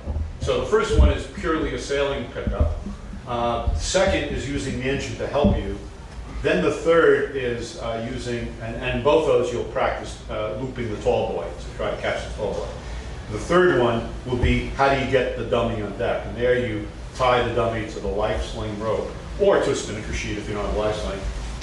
Leave it, fill it with, drop it in the water till it fills, then slowly sail or motor away from it, and when you have the line stretched out, turn sideways. Now, all that you've just done isn't the real thing. You're not going to put a man in the water and trick him on the line, but it simulates having caught him on the life sling. Now you're practicing getting him on the boat. For biscuit the chart, but there's a third option, which is the extreme condition, which is purely under motor and taking the sails down and so forth. So there's three options here for capturing that, or getting close to that tall boy. And so there's three options, and on the back is the last one that we're going to have you do, which is the actual dummy recovery out there. So we have dummies, and we're going to switch in between boats out there. And so when we get done with the demo here, we're going to have all of the dummies and and so we want each boat to take one. And so we'll kind of split, but we'll have enough for everybody per just one, but take, and so the idea is we can have half the boats take a tall boy, the other half take a dummy, and we'll have you go start that, and then we'll switch them when we get out in the water. So one thing before, I know Randy needs to go, and with Randy being a Hall of Fame inductee here, so I'm sure they're not going to kick us out very quickly, and so also with Richard, so I want to give Randy enough time, but if we go a few minutes, then I'm sure we'll be fine. Let me go through some details first. Yeah. All right, so first of all, please raise your hand if you are skippering a boat today. I want to see who are my skippers. Okay, anybody who's skippering a boat today, are you sailing shorthanded? You're shorthanded. You're shorthanded. So we have three shorthanded boats. So I'd like to suggest that the three skippers that are shorthanded, after we're done here, talk amongst yourselves and see if it makes more sense to leave a boat here and double up your crew so that you have more opportunity to learn and try different things. And there's two ways we can do that. We can just completely leave a boat here, or we can all sail out there. But Nick, owner of Raven, has a guest mooring, and he's letting us use his guest mooring. So if you want to do shorthanded for performance, but not shorthanded for this, somebody can put a boat on Nick's guest mooring. So it's just the mooring that's right next to Raven. Most of you probably know where that is. Talk to me if you need help finding it. So that's an option so that you're not trying to stretch yourself I too told thin. him I would go him with performance. I'm sorry? I would go, Mike, I'll go with Mike for performance this afternoon. Okay. But probably not. I can move around the boats. If somebody really had a challenge out there, I'll be out on one of the power boats and I could come aboard and help you. Okay, so I'll be floating around on that, so as a coach. those things. Shorthand again? Yeah, raise your hand if you're a shorthanded skipper today. So Greg, Mike, and Sean. All right, so you all can chat after. I don't want to take up too much classroom with this. We can chat once we're out on the dock. What radio frequency do you recommend? So we're going to start with 72, but I'm not super. Can I have quiet, please? Listen. We're going to start out on 72. I'm not super knowledgeable about what VH channels are appropriate for what. If 72 is too busy, who can tell me what's for what we're doing? Extended conversations, ship to ship. What are the 6869? 686971 or 5A. Now, New York Yacht Club is probably using 2 or 3 different frequencies today. Yeah. That's So a challenge. So we're gonna have a challenge figuring out what VHF channel to use. So we're gonna start out in 72. We'll work our way down from there with those channels. And keep your eye on your phone. If you lose track of what VHF channel we're on, I will try to text if we've decided. Pick your second channel right now. Because if 72 is too busy. All right, so we're gonna work down from 72. 72, 71. So 71 is the second choice. So Yeah. if you can't find anything at 72, go to 71. Yeah, and then is 70 a valid one, or do we jump to 69 and 68? 68 is no good. That's the launch service here. Okay, well, we're going to be far away from that. We'll be out of range of that. Anyway, but keep your eye on your phone. If we lose track of each other, I will text all the skippers. Also, on the water, Mark, I'm going to ask you to volunteer to sort of be the ringleader on the water because I'm captaining a boat. You're going to be on the coach boat. So if decisions need to be made, if people need help, I'm asking you to be in charge out there. Is that okay? Via radio, via VHF. Yeah. Yes, okay. Also, everybody, if you don't know, Mark Broussard has generously offered to be our videographer. We're capturing all of this on video, and keep in mind, what we're doing here, in a way, is cutting edge with the drills that we're doing. This is a relatively new initiative here. You all are going to be figuring stuff out that nobody has a good answer for yet, and we do hope that everybody's okay with U.S. Sailing using the footage from out there, because we're developing right now. All right. Hold on. But on that, Pete and I are on the U.S. Sailing Safety Sea Committee, and we've been tasked with leading the multi-hull effort for U.S. Sailing. And this is the second one after the one we did in Austin, so that's all totally accurate. And so it's pretty cool stuff, and there'll be a lot of people in the country benefiting from what we learned is good and what isn't good. Okay. As soon as we're done with the demo, try to get to the drill area as quickly as possible. Right now, we believe the drill area is going to be Potter's Cove, Jamestown Potter's Cove, which is a hard left right after you get under the bridge. But everybody be aware, there is a youth advanced racing clinic out there. If you see 420s or anything like that out there, respect the fact that these are kids and they might be excellent sailors, but that doesn't mean that they're overall like have excellent seamanship. Stay out of their way. We're going to do our best to just not conflict with them at all in the water, but there's a lot going on out there. It might be tricky. So yield to the kids when in doubt. New York Yacht Club's using channel 72, 69, and 71. All right. And 79A. Okay, so that leaves us at 68 or 5A. What about 73? 73 is what the Gonzalez Clinic is using. All right, so we're going to start on 68, and we'll jump to 5A if 68 is not working. Okay. Well, the dummies cost us $800 each. Please keep track of your dummies. They're like a man overboard. You don't see very much of them themselves. So stick with your dummy, be responsible, and then when you finish with it, swing it over to a boat that could use it. Or when you've each done a tall boy dummy, we want both in the bigger of our 2 motorboats, because we're going to bring them short. Yeah. Okay, somewhere out there, at some point we're going to have a lunch break. There is supposed to be a wind shift. It's out of the north now. It's supposed to turn around to the south. So it's probably going to be a half an hour dead spot, and we may get lucky, and it may just align with when it's time for a lunch break anyway. heave to, anchor near the shore. You're on your own, but don't get too far away. You know, take a break, have lunch. As was mentioned, there's going to be a debrief with food and social at my house, which is 81 3rd Street afterwards. If you don't have a Newport sticker, you're not going to be able to park near there. The best place to park is in front of the Newport Yacht Club. There's a municipal lot that's a metered, but it lets you park for an extended period. And last but not least, so my suggestion for the performance topic for the afternoon is boat speed.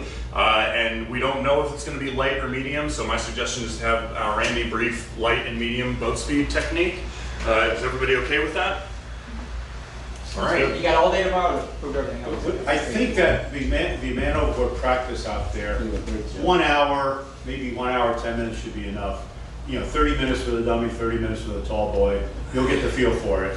And remember, you can practice this at home with just a buoy, and you can rig something to lift up as an MOV. The other thing you can do is, at your mooring or at your dock, assume there's no electricity in the vicinity. You should put, when you crew in the water, wearing an orally inflated PFD, don't blow up your CO2 cylinder, and practice it alongside the dock or on the mooring with real people. All right. Can I just say one thing? I'm Andy Holding. I'm the Commodore of this illustrious organization. And I want to thank Avram for putting this whole thing together. I mean, he's worked like hell to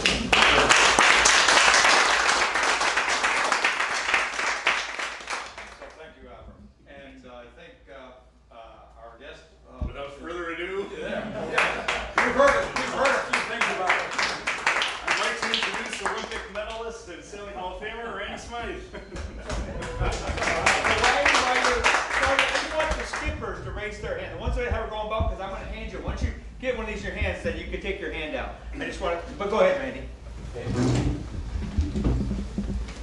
Remember, one additional thing you'll do on that list that isn't showing you is just engine alone, pull up to the tall boy.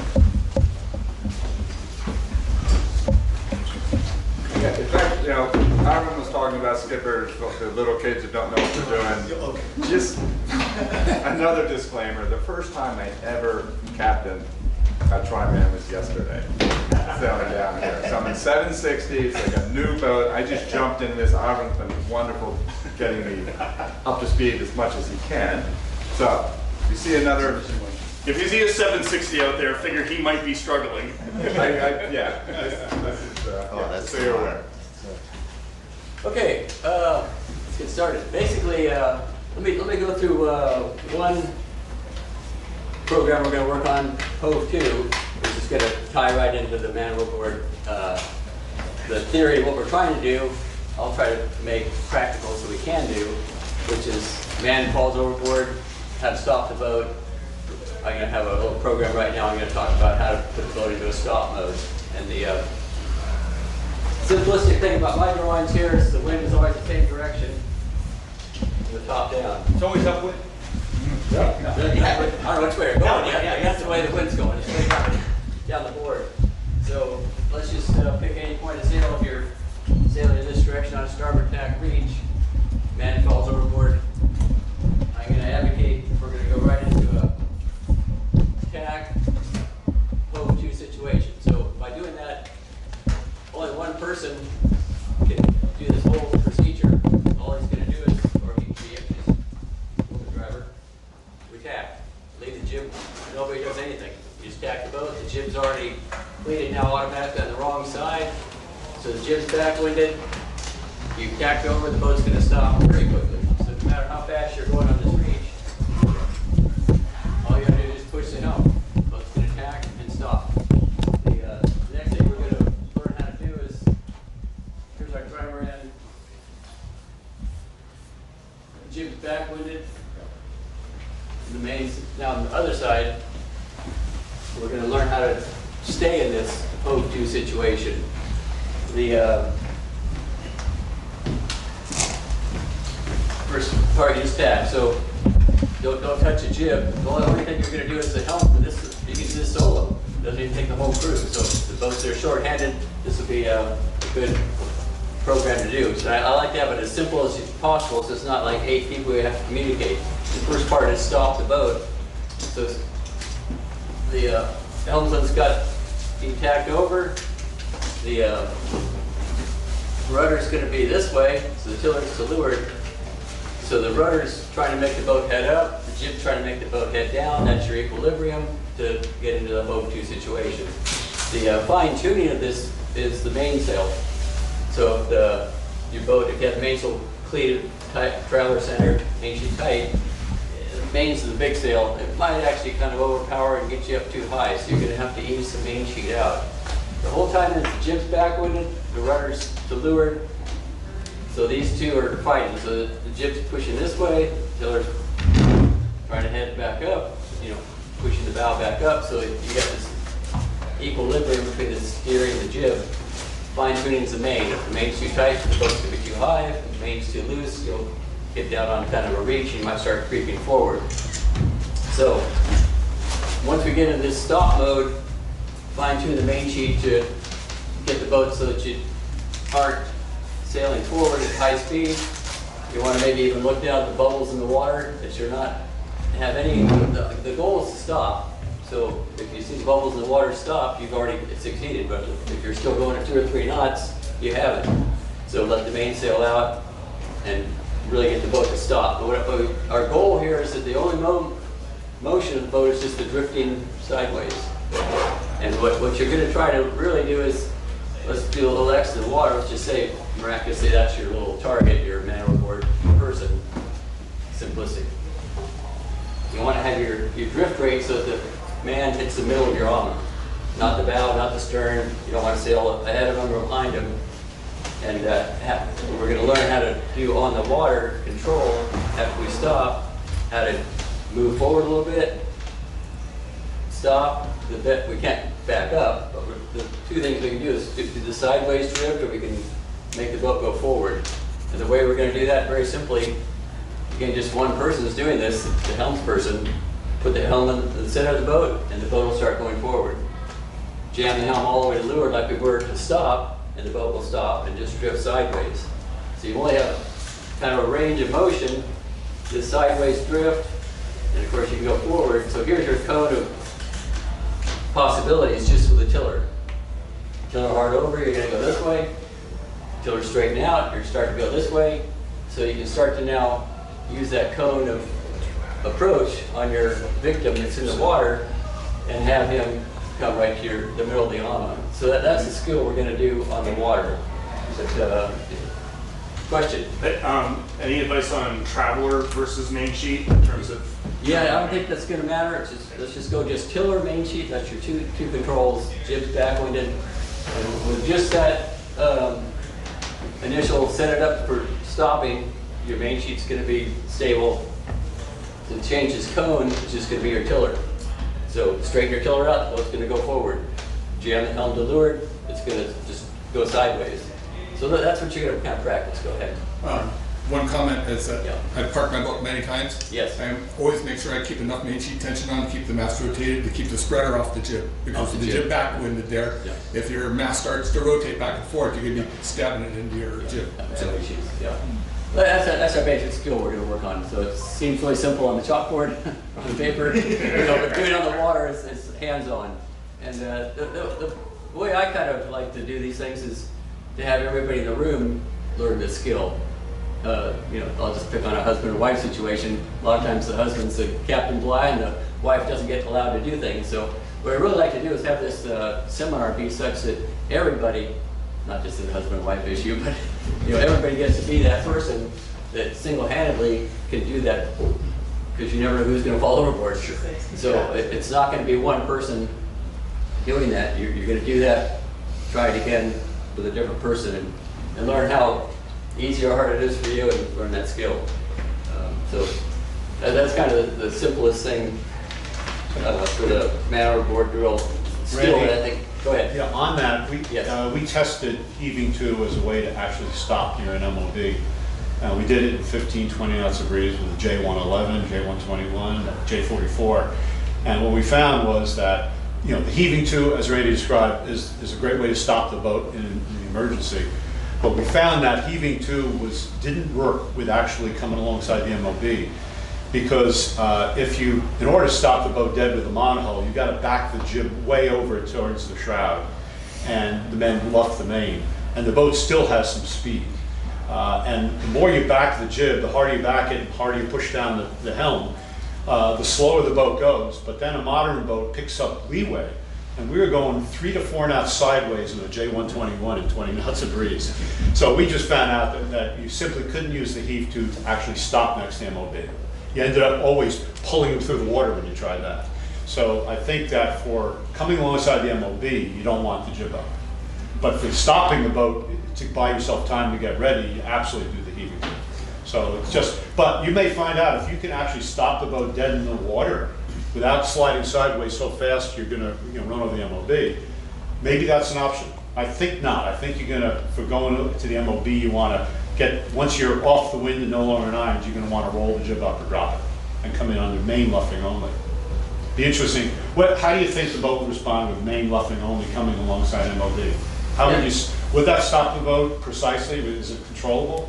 Yeah, once you erase the jib, you erase the equilibrium. Yeah. And once you erase the equilibrium, it's the both tails have a tendency to either be sailing at high speed or stop and having no steerage.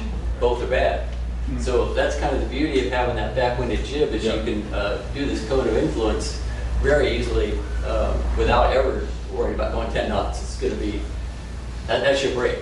That's your handbrake. So one thing to try out is coming alongside the tall boy buoy with mainsail only, seeing whether you can stop the boat and moderately keep position.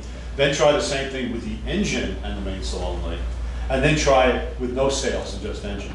That stopping alongside the MOB, there's no room to be going a knot or two, and there's no room to be going a leeward at 2 knots either. That's not going to be very safe for the MOB. I've done a fair amount of heaving too, and up to probably 15, 18 knots. I typically go 0.8 to 1.7 knots. Yeah. And it varies. You can adjust it, but you're definitely going about a knot. Well, if you're going to 1.7, you're filling the MOB up with water if he's in the life cycle. If you're going 0.8, you can't bring him alongside, you're going to bring him over the stern. So you prefer to be going 0. A quick reminder, a lot of us don't have foils on our jib, but if you have a foil, then that is a roller reefable jib. So you have a third option, which is you can present a much smaller jib that's hooked to. This is all part of knowing your boat. Yeah. But I've yet to see a situation where the jib up is the right way with an MOB, but then I haven't seen very many trimaran attempts. So this is the fun of this. So we got 6 minutes left. We can also beg forgiveness. Yeah, we'll They're not going to throw us out. Yeah, Don't worry about it. Don't worry about it. We just made a donation. All right. So at least my plan was to jump from the safety talk to the afternoon. Is that, am I jumping out of it? It looks like you're about to capsize on. Go ahead. Could be. Please continue. Okay. That's good. That's okay. Don't worry about the time. It's up to you guys how much you want to use. Yeah, let me hook a tether to, no. All right. Again, we know which way the wind's blowing. The kind of the next talk, I think, we'll just erase everything we just talked about and change gears, basically. And we'll try to get into a procedure how to get your boat going fast. And this will be, let me just draw a little cartoon here first of sails. Just keep it real simple. We'll just have a jib and a main. And for the guys with the rotating mast, which is probably most everybody. Anyway, let's talk about, let's ignore that for a second. Let's just say you're going upwind. We've got, this, you got my little telltale talk here.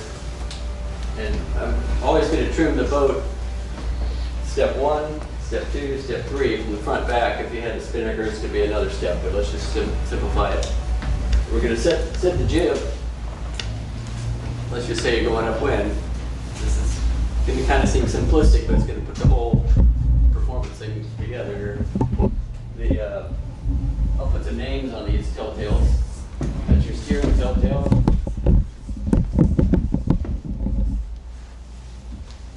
And then this is just your jib lead telltale to figure out where on your track to put the, just helps have little names on these things. Up here, I'll put a series of these, but these are your main sheet.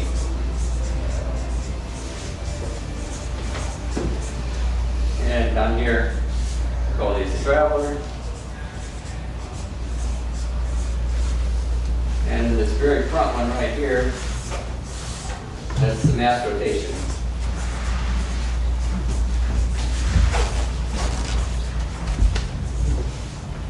So my goal here is to get the jib, mast, main all set up in unison so that they're all kind of working together.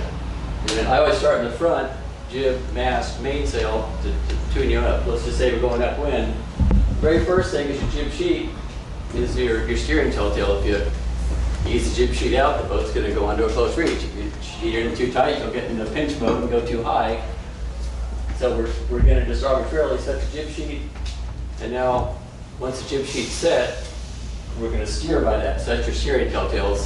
And then if the bottom and the top aren't breaking evenly, in other words, the top is luffing first, let's say, you got to move your lead forward to get it breaking evenly. So that sets the jib lead.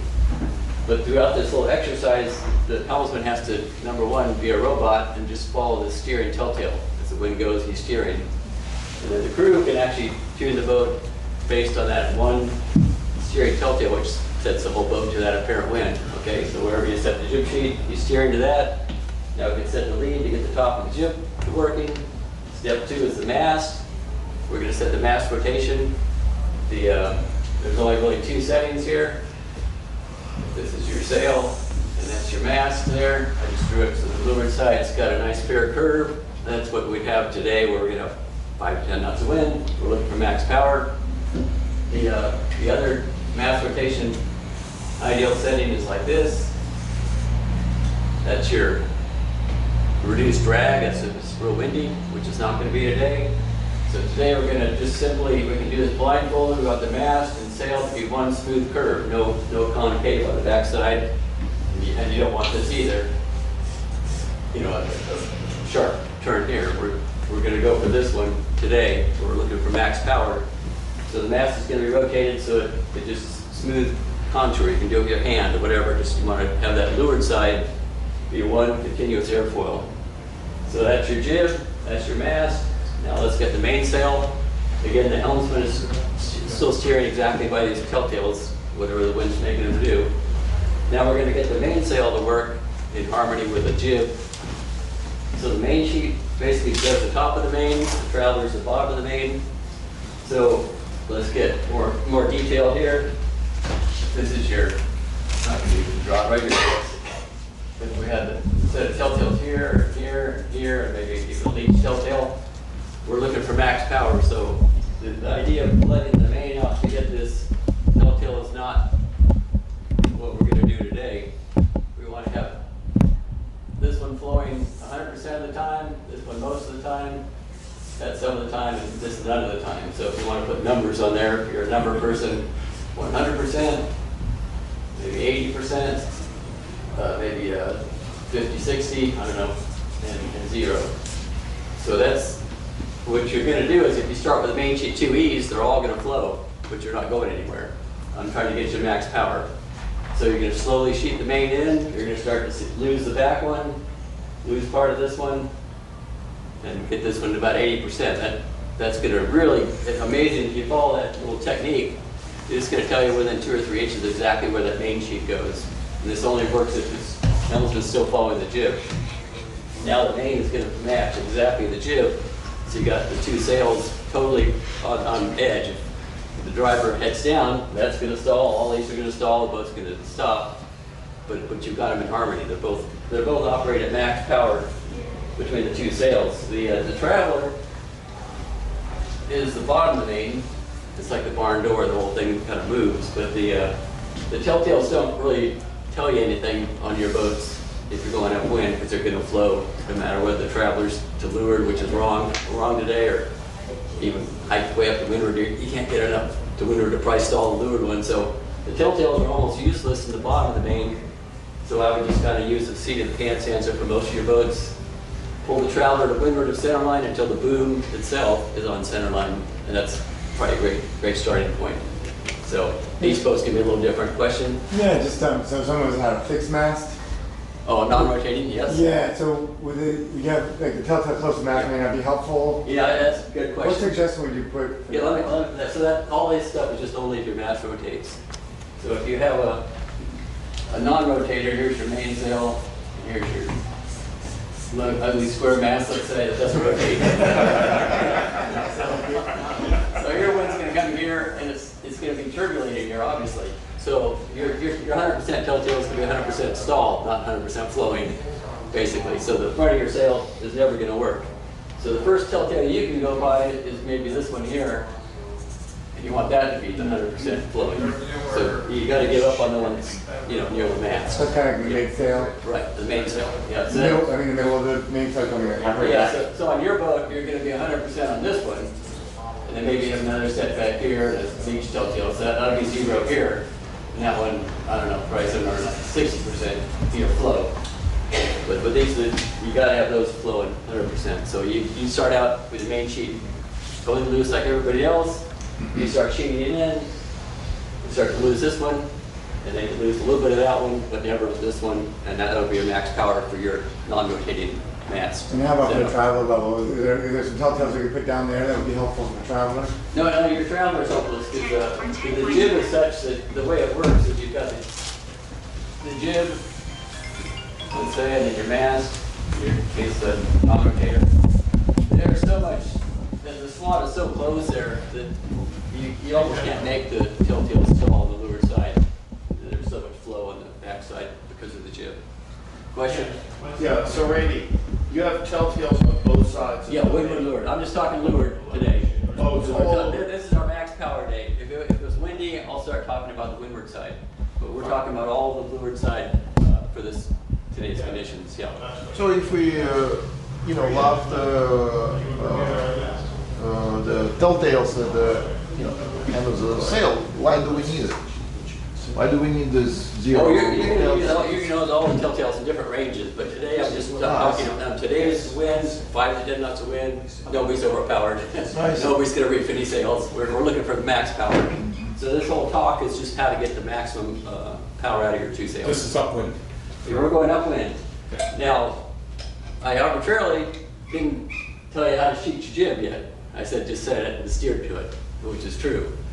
What we want to go to the next stage is how do you optimize your boat on the race course. Randy, before you go there, when you were talking about trimming your main sheet, yeah, I would think you'd want your traveler about where you expect it to be. Yeah, right. Yeah, exactly. okay. So you said yeah. when it's light and you're going for max power, you're never going to be able to stall your lower tells. So you said put the boom on center line. Right. So your traveler is wherever it needs to be to get boom on center line. Yes. If you have a boomless rig, how do you assess center line? Like is it just a sail. From the clue? Yeah. The clue on center line? Yes, exactly. Okay. So let's get back to getting the weather mark as efficiently as possible. Again, now we're looking at the race course here. So we were sailing upwind on port tack with all those telltales, and we arbitrarily set the jib sheet, and we steered to the jib sheet. We set the main to match the jib. But the real key is your tacking angle. Okay. So if your jib was real loose, then we set the main to match that real loose jib. You're probably going to sail over here like this, nowhere near a 90-degree tacking angle. You're kind of reaching all over the race course. If the jib sheet was way too tight, and we set up that whole telltale scenario, you might be pointing super high and going slow, pinching, in other words. But what I'm trying to advocate is we want to find the jib sheet setting that comes up at that magic 90-degree number. Is pretty darn close for all your boats. We're talking in this category of trimarans. So if your tacking angle is less than 90, you're pointing too high and you're going too slow, that means your jib was too tight. Ease it out a couple inches. So the only way to find out if that jib sheet was right is to tack the boat. Okay? So, and if you're going super fast, your jib sheet's too loose. So as simple as that sounds, that's what we're going to try to do, is get each of your boats to tack at 90 degrees. And each boat's probably be different. You know, your boat might be, put the jib 3 inches off the spreader and it might tack at 90. So I'm not trying to tell you that. You're going to figure that out yourself on your particular boat and have something you can duplicate. And once you learn where the jib sheet should be, you learn something that you can rely on day after day, weekend after weekend, whatever. So that's kind of the concept we're going to do, is the telltale upwind school. Set jib, steer by jib, set the mast, set the main, sheet, traveler, max power. That's our goal for, you know, speed today. And then the secondary is to figure out whether you started out the exercise correctly with your jib sheet, whether you magically have this 90-degree tacking angle. These boats are really easy to do that. Let's not get technical. Doesn't take a compass. Sail upwind. Before you tack, have somebody sight down the rear beam, the main beam, down the back of the hatch. There's so many things that are 90 degrees on your boat. Look for that house or whatever, whatever it is, that's 90 degrees, tack and see if you aim for it. Sounds kind of kindergarten, but super simple. That's all we're trying to do, is get our boat to tack at 90, and that's going to tell us whether the jib sheet is right or wrong. So that's our little school of upwind performance to get us max power.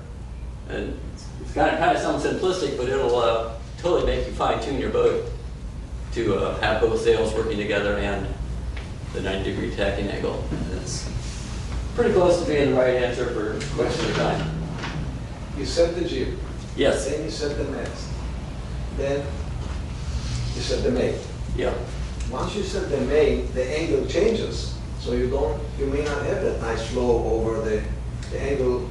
Yeah, that's key, exactly. So once the jib's set, we're not moving the jib, the skipper has to now be a robot. He has to look at those telltales. If the wind shifts, he's following the jib. So let's just pick a number. It's, you know, 30 degrees of apparent wind angle is what that jib's set for. And now we're going to set the main to that exact same apparent wind angle. So the helmsman has to stay steering by the jib. If you're the main sheet guy on your boat and you're doing that just telltale top, I just want you to walk through, and the driver's not following the jib properly, no, the two sails won't be in harmony. You have to make sure the driver's following the jib, and then the whole technique works, yes.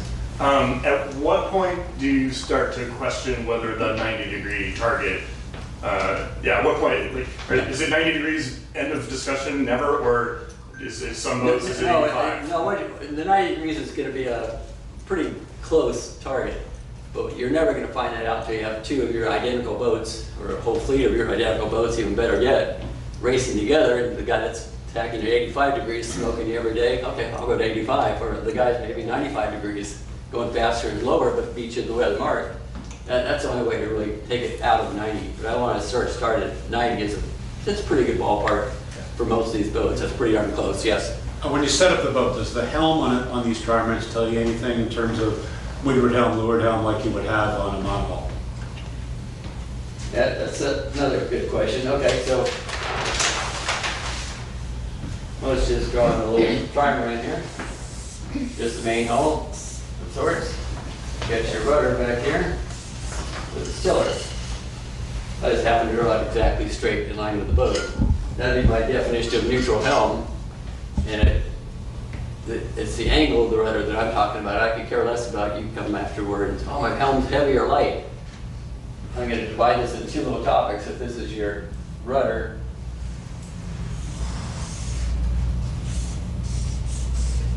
and there's your boat. The pivot point here, the rudder pins, the rudder gudgeons draws a little dotted line down your rudder. And that's kind of the counterbalance of the rudder that's ahead of that dotted line, and the rest of it's behind. If you have a heavy helm, it just means that your rudder is maybe kicked back more like this, and you're really feeling the helm. That has nothing to do with what I'm talking about, which is the windward helm, leeward helm. So one is feel, one is speed. So the speed is the direction of this rudder going through the water when the boat's going in a straight line. If you talk to me and just say my helm feels light or heavy, to me that's just whether your rudder is has the right counterbalance. So two different topics. So I'm only going to talk about this because this is what affects whether you get to the weather mark ahead of your buddies. Anyway, so the you're getting the wind in this direction, so you're on forecast going upwind in this scenario. The if your rudder was pointed this way, that's this amount of degree of windward helm. If your rudder is pointed the other way, to leeward, that's your leeward helm. So the rudder angle is your computer that took all the sail plan, all the hydrodynamics of the hulls, and gave you an answer. It answers it by the angle of the tiller. So that's a complex calculation that the boat does it for you without any electronics. So that what you want to do is look at the tiller. Don't talk about the field. This is your field. This is your speed. That's a rudder angle. And what you think about is the dagger board is obviously at 0 degrees. It doesn't turn. So what you're trying to do is have the sails aren't pushing you forward, unfortunately. They're kind of pushing you to leeward and forward. So what these two foils are trying to do is counteract the sails, lifting to windward. What I'm trying to do is have your boat have both the dagger board and the rudder working in harmony. If you've got the negative, leeward helm, the rudder's pushing the leeward, the dagger board's pointing to windward, that's counterproductive. The neutral means they're both kind of working together, and most of these boats you're going to actually have a little bit of weather helm, because once you pop a spinnaker on the end of a spinnaker pole, it throws in a lee helm, so boats aren't perfect all the time. They're going to be a little bit of windward upwind and a little leeward downwind. So what I say is 2, 3, never 4 degrees of windward helm is okay. So between 0 and windward helm of about 3 degrees is what I want to have you think is a good number for your boat. If it's a lee helm, you've got some issues. But I think you're probably going to find if you follow this cartoon here, if you had lee helm, it's probably just you didn't do the traveler in this with a boom in the center of the boat. The main was underpowered and the jib was highly powered, and that's keeping the leeward helm. If you had the jib loose and the main too tight by my scenario, you probably have too much weather helm. So I think if you follow this, I think most of your boats will probably be pretty good in this weather helm, leeward helm category. But the other things you can do is if you have lee helm, which you might if you had your screecher upwind or something, or even if you, for whatever reason in light air you have any leeward helm, that's bad, right? Because the rudder's lifted to leeward, the dagger board's pulling the windward. Move your weight forward, like a OB16 would do, and put the bows down a little bit, and that gives you a little bit more weather helm. If you have too much weather helm, move your weight to the back of the bus, get the bow up a little bit, and the AMA and the main hull aren't driving the boat windward. So you have some crew weight you can shift to fine tune that too.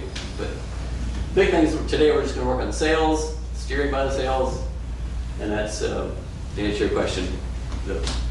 So in the moment, you use fore-aft weight placement to fine tune that. Yeah. But bigger picture, what do you do if you're always off? If we want to really retune your boat, we change the mast rate.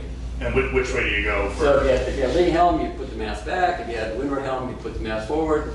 So the rudder is your indicator of whether your whole sail plan is in harmony with the hydrodynamics under the water. Okay. I don't know, we're going kind of quick, but I don't mind questions, that's for sure. If you have weather helm, which way do you put the weight?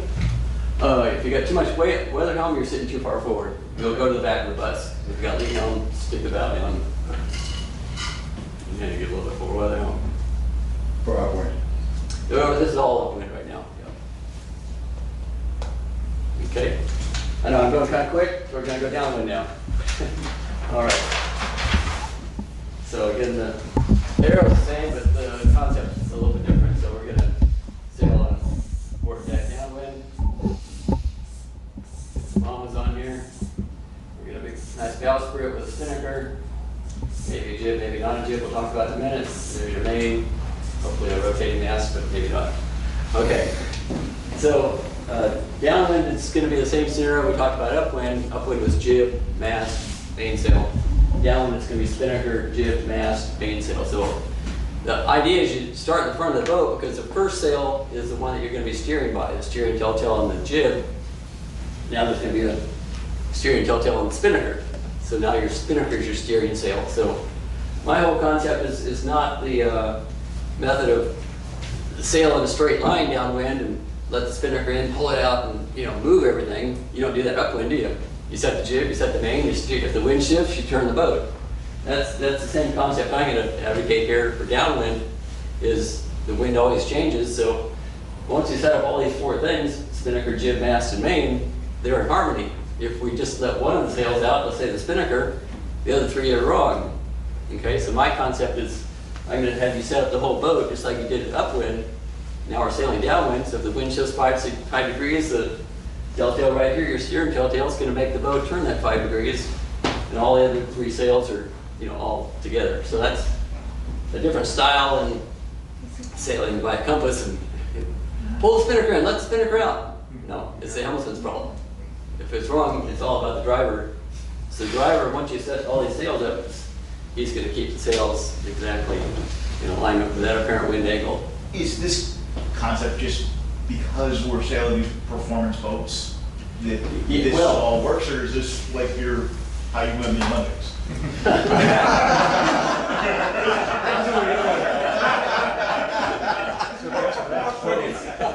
Anyway, I think what you're going to find is that each of these sails are very sensitive, but if you had a non-rotating mast, the main doesn't, the telltale's kind of sag there anyway, doesn't matter where you steer, so you can just kind of adjust the spinnaker. That's kind of a monopole way of sailing the boat in a straight line and just adjust the sail. But I think when you have all 3 sails lifting forces, the leeward telltales are all flowing, right? Yeah. It's a much more of a multi-hull thing to have to set and sail to that set. Right. Yeah. So that's really the rationale of the different style of sailing. It doesn't mean they're wrong and we're right. Because we're right for our boat, they're right for their boat. Makes sense. Right. Isn't a lot driven by the acceleration of these boats versus a monohull? I mean, a monohull doesn't accelerate down a wave dramatically, right? Right. For these boats, you get a good puff and you bear off with that puff. You keep the spinnaker trimmed and you're going down the face of a wave. Right. Now you get to the bottom of the trough, everything changes. You have to change everything faster. You can steer the boat a lot faster than you trim the sails. Right. So let's just walk through the scenario. So again, like we arbitrarily set the jib, right? And we find out after we do all our homework, after we tack, whether the jib was set right by the 90-degree tack. Same concept is going to be the same answer, believe it or not, 90 degrees downwind. So we're going to set the spinnaker arbitrarily. Maybe the clue is going to be pulled to the leeward shroud or some point on your boat. And once we set that spinnaker, doesn't mean we're right on this driving angle yet, but follow through here. It's pretty simple. Set the spinnaker, steer to the spinnaker. So the driver can't be sitting here and look at the mast or the jib. He's got to be sitting up here so he can see the telltales that he's steering by. So very first thing is we'll set the spinnaker. The helmsman has to be zombie again, looking at those telltales. If the leeward telltale stalls, you got to head up. If it starts to head, the windward telltales can be dancing on the spinnaker, but if it starts to curl, the left of the sail, you're a little too high. So that's the steering technique to follow the apparent wind. As the boat speeds up, the apparent wind goes forward, gets all its technical talk, forget about it. The telltale tells you all that stuff. That's your, yes. I can answer the question all the way on the boat I sail on, it's 30-ton monohull. Yeah. That when the wind shifts, you have to ease or trim the spinnaker, 2 staysails, and mainsail, then alter the course of the boat, and then go back to the original trim, like Randy's talking about. It's just that you can't whip the bow back and forth without stopping the boat. Right. So it's the same principle, you just had that in-between period where you got to adjust everything. Okay, so we're going to set the spinnaker, steer the spinnaker, and that helmsman has his full-time job. That's what he's doing. Now the rest of the crew can get the rest of the sails matching that apparent wind angle that the spinnaker's set for. Next sail's the jib, just like an upwind, just let it out till left, pull it in until the telltales are flowing, end of story. Only thing I put there is, I generally, if anything, maybe soft set the jib, because it's the driver's driving around. I don't want to have this jib stall and it kind of screws up the spinnaker. So if anything, have the jib not perfectly set, but have the windward telltale stance and it's a little bit on the soft side, so that the driver can steer around to that spinnaker. But you generally keep the jib up. What? Well, another question. Let's not answer that yet. Okay. I'll get to you. Okay, so that's a spinnaker jib next to the mast. Whole different scenario here. This is your mainsail. We've got to really rotate the mast to get this to have leeward side flowing. So you got to have a lot of mast rotation because the apparent wind is obviously way farther aft than upwind. So again, the same concept, the leeward side's got to be a fair curve, but it takes a lot of mast rotation to do that because your mainsail's farther out. So rotate the mast until the leeward side is like I just drew there. There's not like the sail and the mast sticking here. The wind can't do that. You want to have the leeward side a nice fair curve, so your boat's going to take a lot of mast rotation to achieve that. Because I want to have flow on your main. I don't want the main with the telltales hanging there loose. Well, except for you. Okay. Anyway,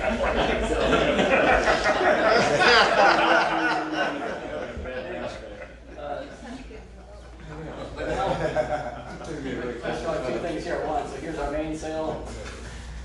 And we got the same exact scenarios before. The telltale's at the top is your main sheet. But now the leeward ones on the traveler telltale will actually work. So we can actually not do the seated pants thing, put the boom in the center of the boat like we did upwind. We're going to actually set the bottom of the mainsail with the traveler so that we get those telltales flowing on the leeward side. In other words, if the traveler's too close to center, you're going to be installing these telltales. That's a big part of your sail plan, that big part of the mainsail. So again, what I would say is set the spinnaker, set the jib. Those are the two easy ones. Set the mast to fair into the sail. But then the third one, or the fourth one, whatever, the mainsail, I'd start out with the traveler too far out, main sheet too far out. All these telltales be flowing, and then as the helmsman's still driving by the spinnaker, slowly pull the traveler up, pull the main sheet in, and you can take it too far. Pull the main sheet a little too far, and you'll stall the top. Let it back out to the same percentage as we talked about before. Then you'll get the main sheet so fine-tuned, it's crazy how accurate the system is to get this mainsail to match the spinnaker as long as the driver's following the spinnaker. Yeah. So you really have to, as the crew that's doing this little homework assignment, getting the main to match the spinnaker, you have to actually be a swivel header. You got to look and make sure it's the helmsman looking at the telltales. Are they still flowing on the spinnaker? If so, I can now set the main sheet. If they're not, wait till the driver's got the telltales looking good on the spinnaker and then set the main sheet. But if you follow the technique, you're going to have all these three sails, bingo, radically tight, set, in harmony.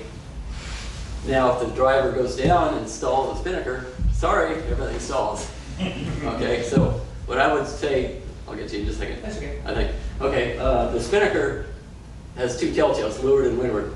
I'd look at the leeward telltales as your red flag.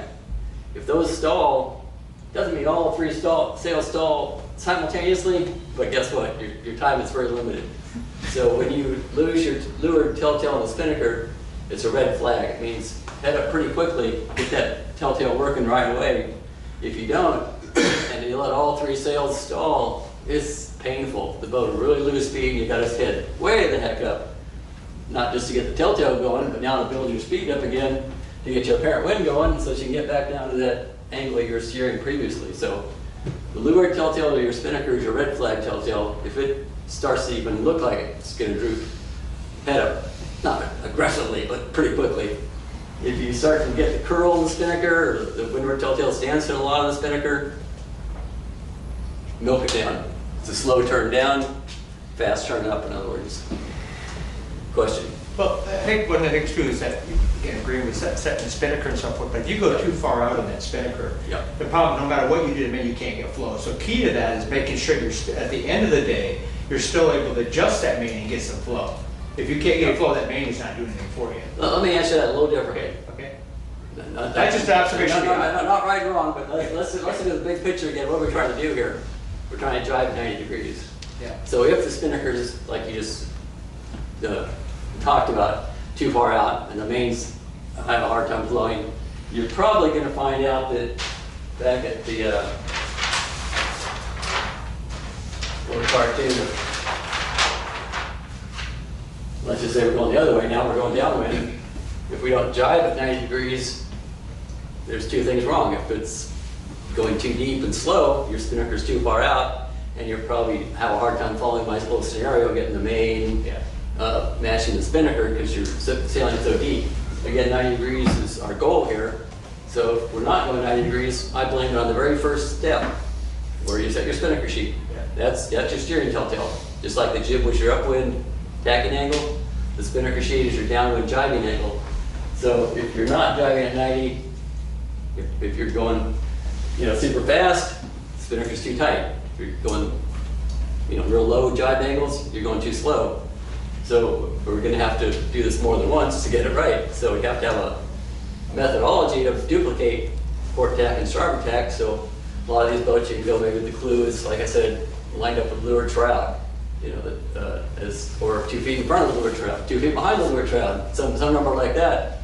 So when you do jibe and you sight down the hatch, the rear beam, main beam to get this 90-degree jibe angle, like we did upwind, you can duplicate the spinnaker sheet. You don't have to duplicate the traveler. You know where that was. You don't have to duplicate the main sheet, just leave it in the cleat. The jib you have to duplicate, but it's going to be the second step in the process. If you duplicate the spinnaker after you jibe, now you can do the telltales of the jib to match, hopefully the driver's steering by the spinnaker, but the main and the traveler, you don't have to touch. So your homework assignment's pretty short. Should you put reference marks on the jib sheet and spinnaker sheet just after? No, the marks aren't going to work on the jib sheet. It's just going to be a telltale.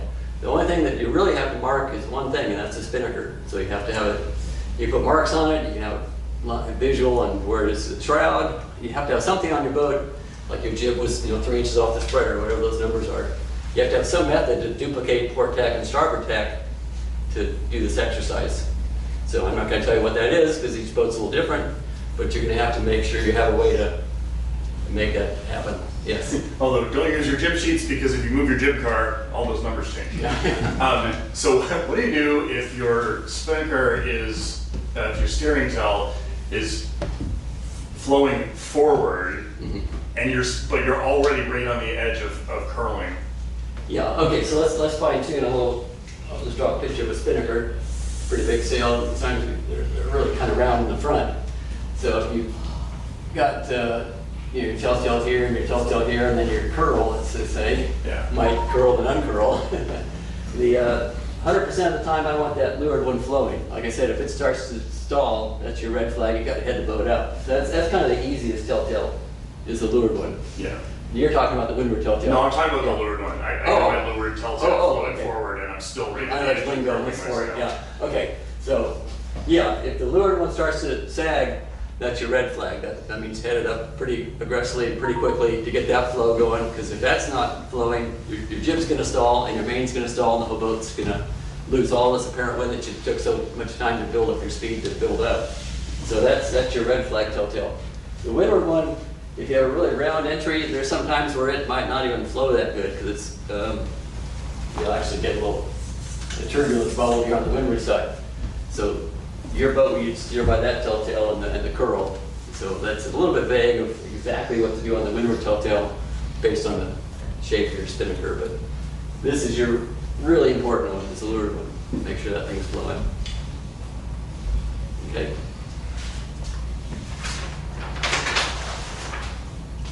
So we've got our hydrodynamics figured out. We've got maximum power upwind, maximum power downwind. We've got our tacking angle or jibing angle. That's enough for a whole afternoon. That's a lot, Yeah. No, I just had to talk about what your plan is today for, are you going to move boats or are you going to just do from a... Yeah, so basically today we've got safety first, which was our Hove 2 exercise as far as boat handling, and then we'll graduate into speed. As far as logistics on the water, I think I'm talking off the cuff here, but I think we're going... Safety first. Safety first, yeah. So we're going to do it on the dock, number one. Our dock demo here, and get out to Potter's Cove, and get there as quickly as you can. We used a lot of time for classrooms, so we want to maximize our afternoon. As soon as there's enough boats there, like if 2 boats are there and nobody else is there, and you guys are set up to start drilling them, the safety, do it. Steve, I don't know how much of your day you're willing to give us. Are you willing to, I know that we need to get Rich back to land. Are you willing to come back out and be a virtual windward mark once you've dropped him off? Virtual windward mark? Yeah. I'll do whatever you. Okay, all right, yeah, we may not have a government mark that we can use as a windward mark because of all the other race courses that are out there. Well, let's just simplify it. I think today, if we just do the safety portion, and this will set up your boats, having tack and jive, and all your telltales, we're done. Yeah. No marks, no Okay. nothing. Okay. All right, so we'll do safety Yeah, and we'll just right, we'll just do right. speed. Yeah, And yes, without- tomorrow we can get into some more detail. Okay, great. But I think if we can conquer those two things, that's a big day. We got a lot on our plate. Okay. So there's no marks in the water. There's everybody can learn on their own. We'll be down the Potter's Cove area, but there's no problem in one guy practicing upwind, one guy practicing downwind. We want to get all these telltales working. So All right, awesome. yeah. So it's If you go to the first picture with the Jeep Yes. set up, and you said the top telltale on the Jeep is a lead, is it like a Jeep sheet? okay. No, Fairly. the lead is just simply the jib track. Jeep track. Jeep So, track, but yeah. it's not like you cannot really move it while it's. No, we're just playing games, we're not racing, so it's no big deal. Let the jib out, move your lead, Ah, I shoot it back see. in, go again. We're just here to learn. So I see. well, once you find it, you're going to be locked in as a, really permanent spot. But then you can tie the Jeep sheet and then what? Yeah, that's right. So if you sail along and the top is luffing first, it means move the lead forward. Ah, I see. Okay. I see. Yeah. So that's like your combination of that to make. Right. You want these to both stay in harmony. So I if see. the helmsman is to head down, you want both of these to stall at the same time. If I you head see. it up, you want the whole sail to luff. Ah, I which is, see. You Yep. know, the same. Yep. If it's not breaking evenly, part of the jib's working harder than the other, you want the whole thing, we're looking for power. So we want to set the jib lead so that the whole thing, all Works tails as the same. operate the same. They stall the same or luff the same. Or, I see. that's all we're trying to do with that. Quick reminder, tomorrow morning we start at 8 and the classroom is in the parking lot at Fort Adams near the piers where we normally boat stock for the Newport Unlimited. So we'll do the same kind of thing that we just did here, except building on today. So 8 a.m. Fort Adams parking lot. And we can't bring our boats there. Right. Not in the morning, but Dinghy down? there is a dinghy dock there somewhere. I don't know where the heck it is, but yeah, you can dinghy in there. And also Peter's going to be acting as a launch for us. That's me. I guess. Yeah. I suppose tomorrow morning, I hate to use 68 because that is what Altport uses as a launch. Let's do 78 tomorrow morning for Peter's launch service. That will conflict with Newport Yacht Club, but that's my club, so they can yell at me. Is there any? So I'm thinking, if it's okay with everybody, instead of cutting it off at 5 today on the water, how about 5:30? Is there anybody that cannot work with 5:30? Okay, so we'll push our schedule, give us an extra half an hour on the water for 5:30. And then unless anybody else has anything, we're gonna head out to the pier behind us right now for the demo. Just a quickie, take all your stuff with you, because when the demo's over, we'll give you your dummies and tall boys, and then you're responsible for them. And then when you finish doing roughly half an hour or whatever of each, the tall boy and dummy, then go over to, yours is the larger motorboat? Yeah. What does it look like? It's a 31-foot down east style boat, white boat. Okay, 31